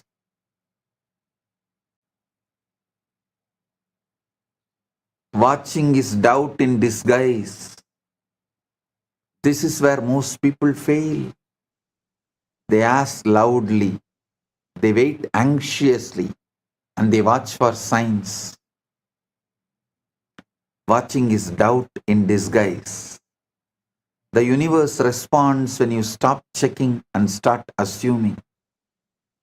The observer effect is this: when you keep checking, you keep observing from the identity of not having, and the state remains unstable. Over monitoring is interference, like digging up the seed to see whether it is growing. The third monk is mess. Select the right ultimate state. You are Paramashiva, not the outcomes. Select the state. You are the ultimate. Listen, this is the secret. I am. All of you always repeat that I am, that Aham Spurana, Atma Spurana. I am is the Atma Spurana. What you add next to that I am, that two words is Aham Spurana. Aham Spurana only will become your reality. If you say I am Param, I am the ultimate, that Aham Spurana will become reality. If you use the wrong words, I am weak, I am this, I am that, I am failure, I am crying, I am, whatever you repeat next to that I am, most of the time, that becomes your reality. Pure I am is Atma Spurana. The first word you attach along with I am is Aham Spurana. Your Aham Spurana manifests your reality. That's all. So with this, I bless you all. Paramatpaita Praptiras. You are Paramashiva right now.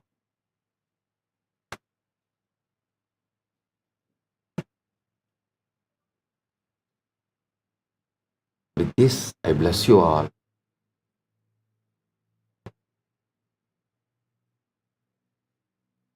Let's radiate Paramatpaita, Paramashiva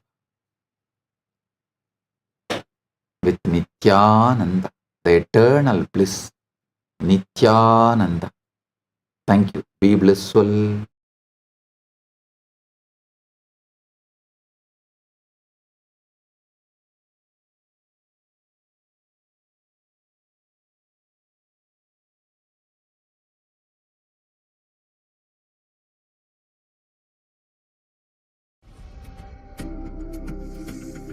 Mahashivaratri. It's an important time when timelessness enters into time.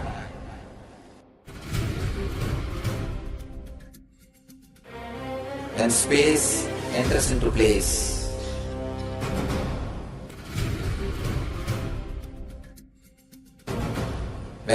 Brahmanda enters into Pindanda. Established since 2002 in the United States of America, the United Ancient Nations is an intergovernmental organization, currently made up of 160+ members and indigenous nations. The UAN and its work are guided by the purposes and principles contained in its founding charter. The UAN is a manifestation of the profound connection amongst indigenous peoples across the world, including African, Andean, American, European, Caribbean, Oceanic, and Asian regions, rooted in shared wisdom, sustainable practices, and deep reverence for the earth. The United Ancient Nations serves as an international cultural and diplomatic organization focused on uniting indigenous cultures globally. Our governance structure is council-based without territorial claims, led by a collective leadership through our General Secretariat.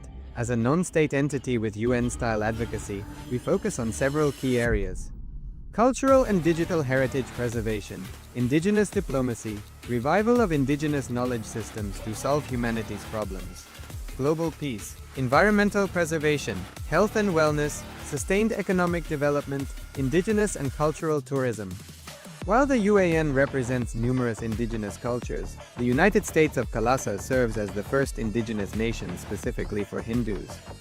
Kailasa's mission is focused on the revival of the ancient enlightened Sanatana Hindu civilization with a formal governance structure including a head of state, ministers, and ambassadors. Under the leadership of SPH, Supreme Pontiff of Hinduism, Bhagavan Paramashivoham, Kailasa has achieved recognition as a sovereign subject of international law, possessing distinctive attributes of juridical statehood. The United States of Kailasa is the main sponsor of the proposed UAN headquarters. This initiative would bring forth an estimated $100 million in revenue for the host country through summits, conferences, tourism, and development projects. The proposed UAN headquarters would represent the world's indigenous nations and peoples through its architectural design. It would blend the best of all worlds, featuring top modern architecture, the highest green building standards, and ancient Vastu architectural principles. This headquarters would serve as a central hub for indigenous diplomacy, cultural preservation, and collaborative efforts towards sustainable development and global peace. Through this initiative, we aim to create a dignified platform for indigenous leadership rooted in ancestral wisdom, cultural legitimacy, and collaborative innovation, enhancing global dialogue and regional stability. The establishment of the UAN headquarters would position a host country at the forefront of a global movement promoting indigenous wisdom while creating significant economic opportunities for the nation and its people.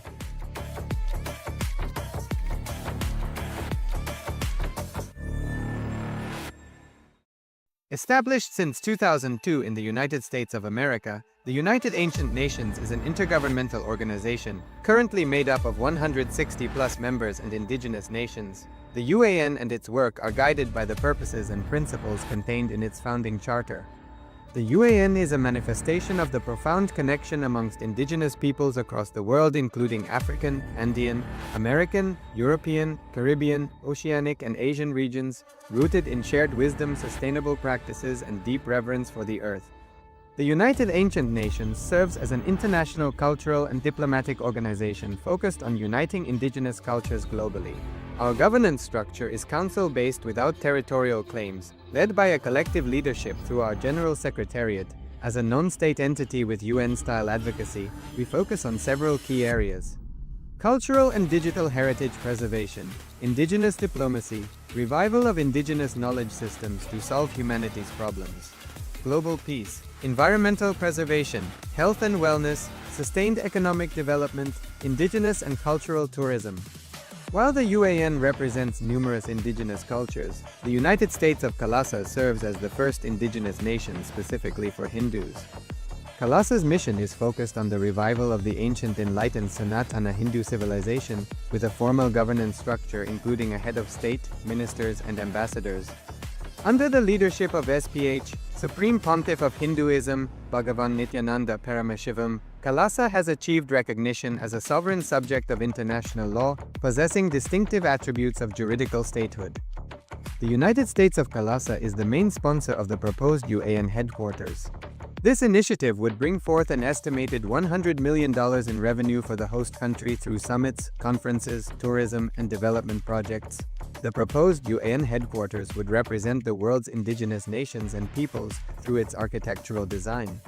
It would blend the best of all worlds, featuring top modern architecture, the highest green building standards, and ancient Vastu architectural principles. This headquarters would serve as a central hub for indigenous diplomacy, cultural preservation, and collaborative efforts towards sustainable development and global peace. Through this initiative, we aim to create a dignified platform for indigenous leadership rooted in ancestral wisdom, cultural legitimacy, and collaborative innovation, enhancing global dialogue and regional stability. The establishment of the UAN headquarters would position a host country at the forefront of a global movement promoting indigenous wisdom while creating significant economic opportunities for the nation and its people.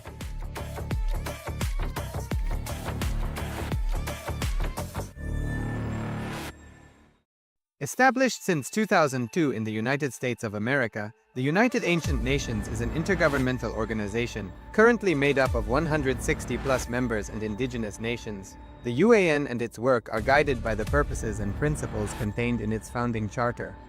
The UAN is a manifestation of the profound connection amongst indigenous peoples across the world, including African, Andean, American, European, Caribbean, Oceanic, and Asian regions, rooted in shared wisdom, sustainable practices, and deep reverence for the earth.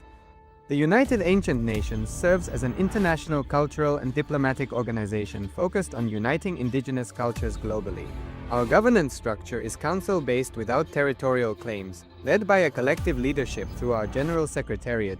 As a non-state entity with UN-style advocacy, we focus on several key areas: cultural and digital heritage preservation, indigenous diplomacy, revival of indigenous knowledge systems to solve humanity's problems, global peace, environmental preservation, health and wellness, sustained economic development, indigenous and cultural tourism. While the UAN represents numerous indigenous cultures, the United States of Kalasa serves as the first indigenous nation specifically for Hindus. Kalasa's mission is focused on the revival of the ancient enlightened Sanatana Hindu civilization, with a formal governance structure including a head of state, ministers, and ambassadors. Under the leadership of SPH, Supreme Pontiff of Hinduism, Bhagavan Nityananda Paramashivoham, Kalasa has achieved recognition as a sovereign subject of international law, possessing distinctive attributes of juridical statehood. The United States of Kalasa is the main sponsor of the proposed UAN headquarters. This initiative would bring forth an estimated $100 million in revenue for the host country through summits, conferences, tourism, and development projects. The proposed UAN headquarters would represent the world's indigenous nations and peoples through its architectural design. It would blend the best of all worlds, featuring top modern architecture, the highest green building standards, and ancient Vastu architectural principles. This headquarters would serve as a central hub for indigenous diplomacy, cultural preservation, and collaborative efforts towards sustainable development and global peace. Through this initiative, we aim to create a dignified platform for indigenous leadership rooted in ancestral wisdom, cultural legitimacy, and collaborative innovation, enhancing global dialogue and regional stability. The establishment of the UAN headquarters would position a host country at the forefront of a global movement promoting indigenous wisdom while creating significant economic opportunities for the nation and its people.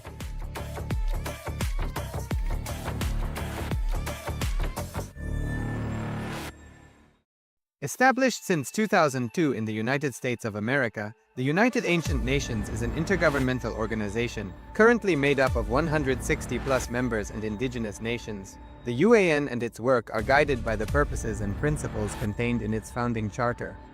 The UAN is a manifestation of the profound connection amongst indigenous peoples across the world, including African, Andean, American, European, Caribbean, Oceanic, and Asian regions, rooted in shared wisdom, sustainable practices, and deep reverence for the earth. The United Ancient Nations serves as an international cultural and diplomatic organization focused on uniting indigenous cultures globally. Our governance structure is council-based without territorial claims, led by a collective leadership through our General Secretariat. As a non-state entity with UN-style advocacy, we focus on several key areas: cultural and digital heritage preservation, indigenous diplomacy, revival of indigenous knowledge systems to solve humanity's problems, global peace, environmental preservation, health and wellness, sustained economic development, indigenous and cultural tourism. While the UAN represents numerous indigenous cultures, the United States of Kailasa serves as the first indigenous nation specifically for Hindus. Kailasa's mission is focused on the revival of the ancient enlightened Sanatana Hindu civilization, with a formal governance structure including a head of state, ministers, and ambassadors. Under the leadership of SPH, Supreme Pontiff of Hinduism, Bhagavan Paramashivoham, Kailasa has achieved recognition as a sovereign subject of international law, possessing distinctive attributes of juridical statehood.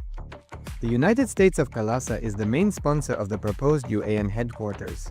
This initiative would bring forth an estimated $100 million in revenue for the host country through summits, conferences, tourism, and development projects. The proposed UAN headquarters would represent the world's indigenous nations and peoples through its architectural design. It would blend the best of all worlds, featuring top modern architecture, the highest green building standards, and ancient Vastu architectural principles.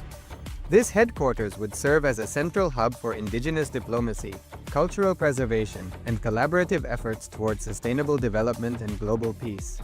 Through this initiative, we aim to create a dignified platform for indigenous leadership rooted in ancestral wisdom, cultural legitimacy, and collaborative innovation, enhancing global dialogue and regional stability. The establishment of the UAN headquarters would position a host country at the forefront of a global movement promoting indigenous wisdom while creating significant economic opportunities for the nation and its people.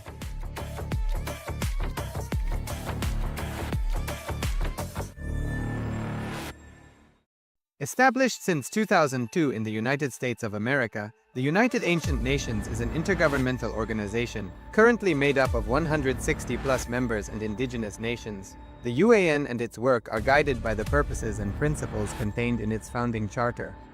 The UAN is a manifestation of the profound connection amongst indigenous peoples across the world, including African, Andean, American, European, Caribbean, Oceanic, and Asian regions, rooted in shared wisdom, sustainable practices, and deep reverence for the earth.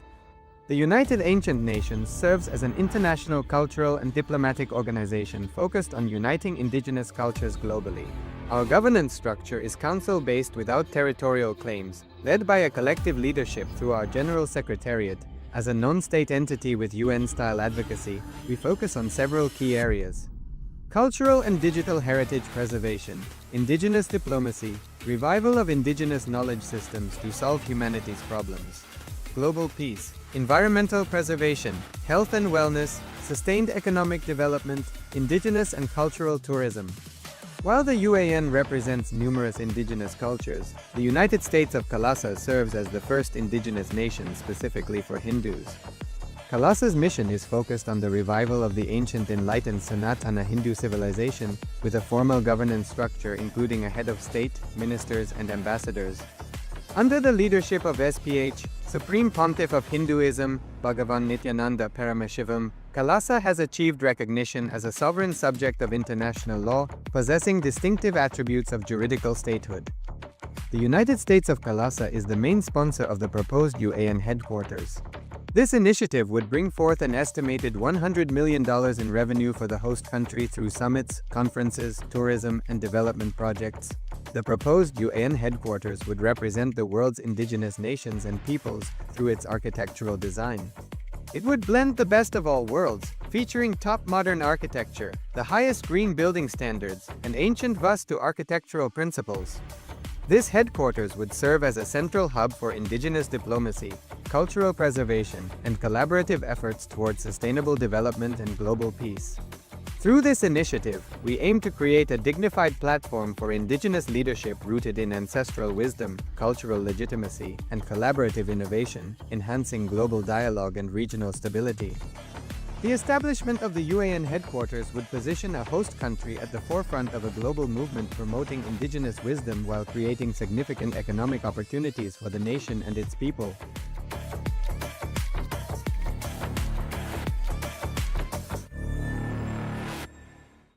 Established since 2002 in the United States of America, the United Ancient Nations is an intergovernmental organization, currently made up of 160+ members and indigenous nations. The UAN and its work are guided by the purposes and principles contained in its founding charter. The UAN is a manifestation of the profound connection amongst indigenous peoples across the world, including African, Andean, American, European, Caribbean, Oceanic, and Asian regions, rooted in shared wisdom, sustainable practices, and deep reverence for the earth. The United Ancient Nations serves as an international cultural and diplomatic organization focused on uniting indigenous cultures globally. Our governance structure is council-based without territorial claims, led by a collective leadership through our General Secretariat. As a non-state entity with UN-style advocacy, we focus on several key areas: cultural and digital heritage preservation, indigenous diplomacy, revival of indigenous knowledge systems to solve humanity's problems, global peace, environmental preservation, health and wellness, sustained economic development, indigenous and cultural tourism. While the UAN represents numerous indigenous cultures, the United States of Kailasa serves as the first indigenous nation specifically for Hindus. Kailasa's mission is focused on the revival of the ancient enlightened Sanatana Hindu civilization with a formal governance structure including a head of state, ministers, and ambassadors. Under the leadership of SPH, Supreme Pontiff of Hinduism, Bhagavan Nityananda Paramashivoham, Kailasa has achieved recognition as a sovereign subject of international law, possessing distinctive attributes of juridical statehood. The United States of Kailasa is the main sponsor of the proposed UAN headquarters. This initiative would bring forth an estimated $100 million in revenue for the host country through summits, conferences, tourism, and development projects. The proposed UAN headquarters would represent the world's indigenous nations and peoples through its architectural design. It would blend the best of all worlds, featuring top modern architecture, the highest green building standards, and ancient Vastu architectural principles.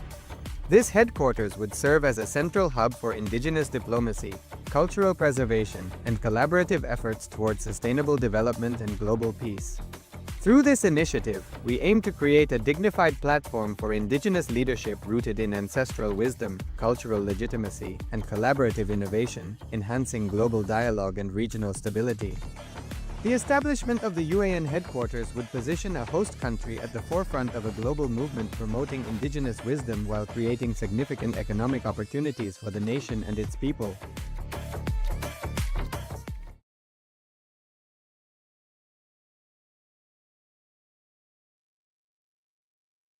Nityanandam Paramasukadam Kevalam Jnanamurtim Dvandvatitam Gaganasadrisham Tattvamasya Vilaksham Ekam Nityam Vimalachalam Sarvadhi Sakshibhutam Bhavatitam Trigunarahitam Satgurum Tam Namami. Nityanandam, and welcome to all of you after this wonderful, special and powerful darshan by the Supreme Pontiff of Hinduism, Bhagavan Sri Nityananda Paramasham. As always, this whole Mahashivratri series, which is giving the full blast of cognitions, powerful truths that when we realize that we are Paramashiva, we don't have to become, we don't have to achieve, we are already Paramashiva. So act as Paramashiva, behave as Paramashiva.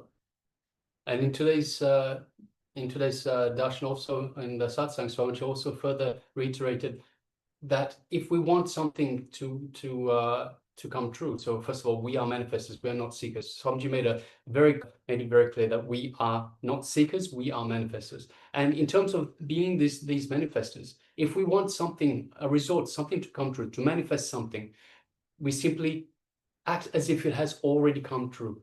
We act as if this has already happened. We feel comfortable, we feel at home with that result. And it is through bringing it into the present from the future, this is our desire, bringing it into the present and making it home. It's how it flowers, it blooms into the reality that we want to manifest. It's a very powerful technique, very powerful solutions from the Supreme Pontiff of Hinduism, making us realize that we can have anything that we want because we are Paramashiva. All right, so now we can take a few moments, requesting everyone to please take a few moments and let us know how you went in this satsang, the powerful cognitions that you got, the clicks that you got from the Supreme Pontiff of Hinduism, from Bhagavan Sri Nityananda Paramashivoham. Meanwhile, we'd just like to take a moment to welcome everyone that's here with us. We have Ma Nitya Nyanare Yana Nyaneshan Priya Dandama, we have Ma Nistrikunya Nitandama, we have Ma Shi Chen Nitandama, welcome. We have Srinivas Apte Aya Nitandamaya, welcome. Good to have you back. We have Ramesh Jamanapali. Yes, Nitandamaya, welcome. We have Ma Sali Chen, welcome Ma. We have Chi Shin Weng Aya Nitandam, welcome, good to have you with us. We have Eres Lozovsky Aya Nitandam, welcome, good to have you with us. Nitandam. We have Ma Shamain Muse Nitandam. We have Ma Mahajada Shaktika Nitandama.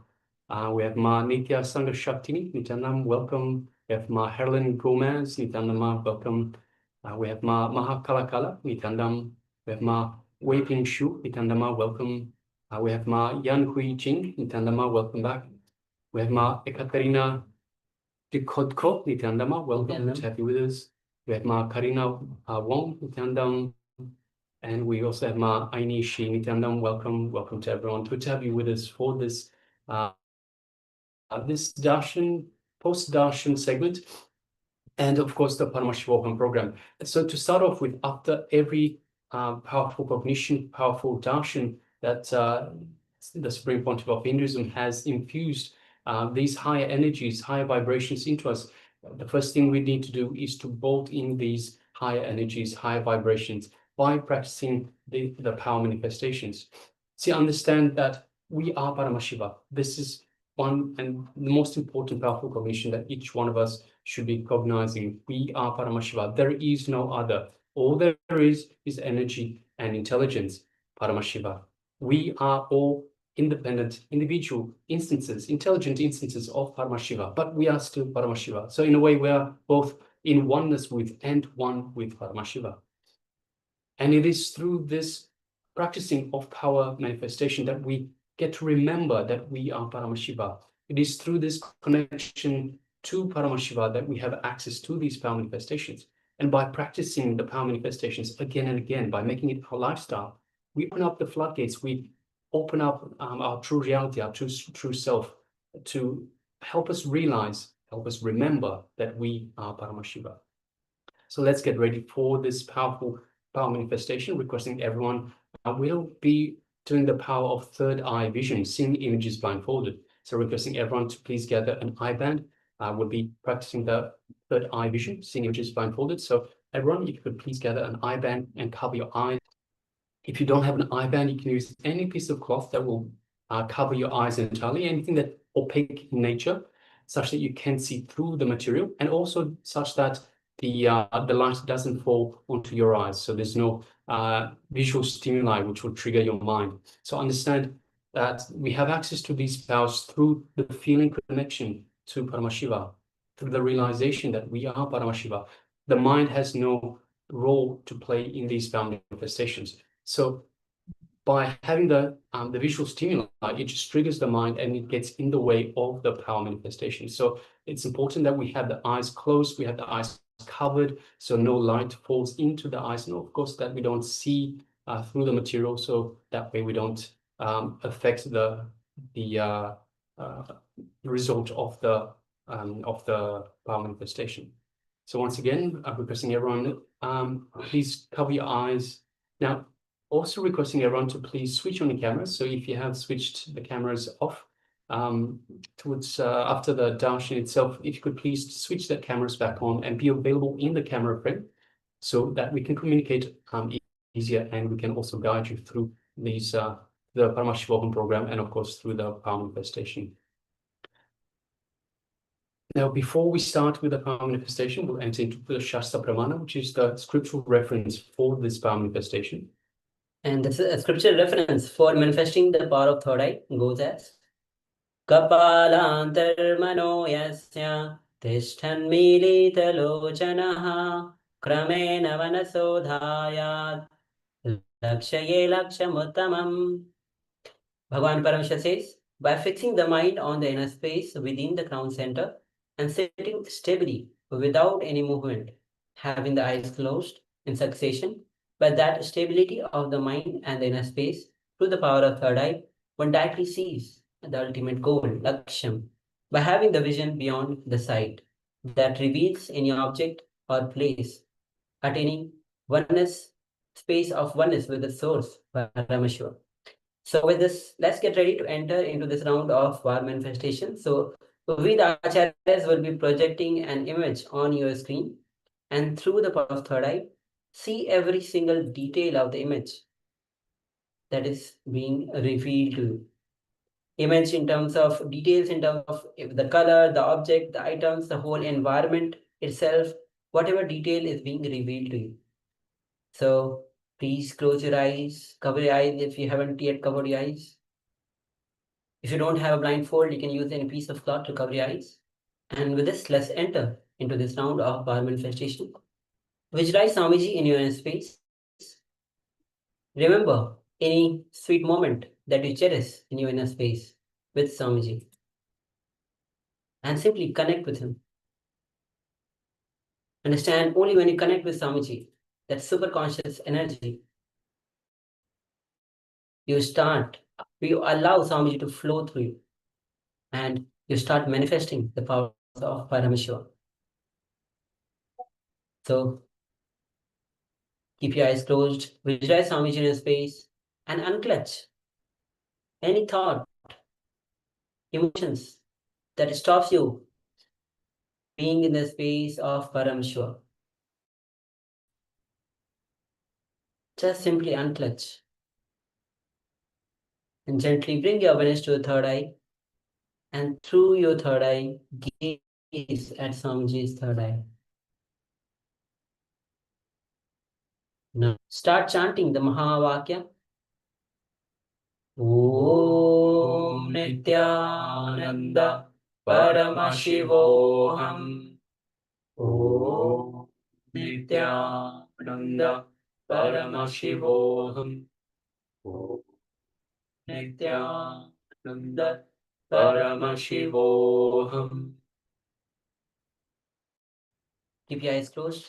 Keep chanting the Mahavakya. The image is now being projected on your screen.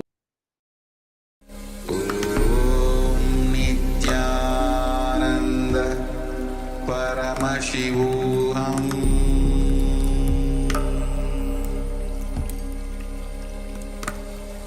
Om Nityananda Paramashivoham.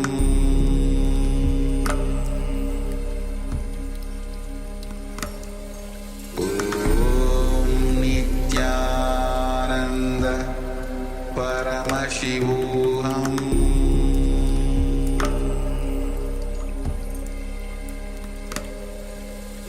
Om Nityananda Paramashivoham. Om Nityananda Paramashivoham. Paramashivoham.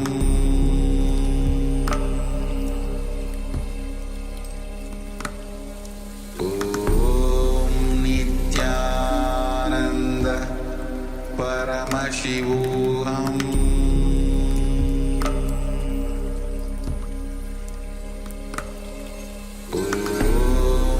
Nityananda Paramashivoham.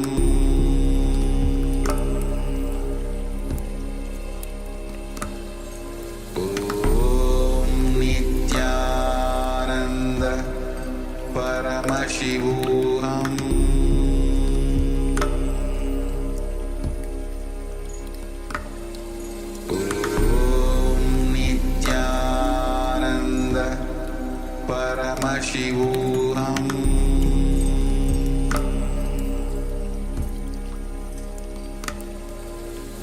Om Nityananda Paramashivoham.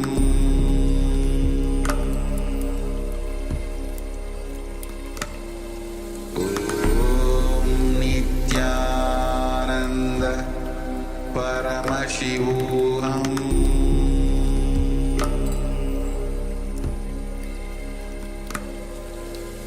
Om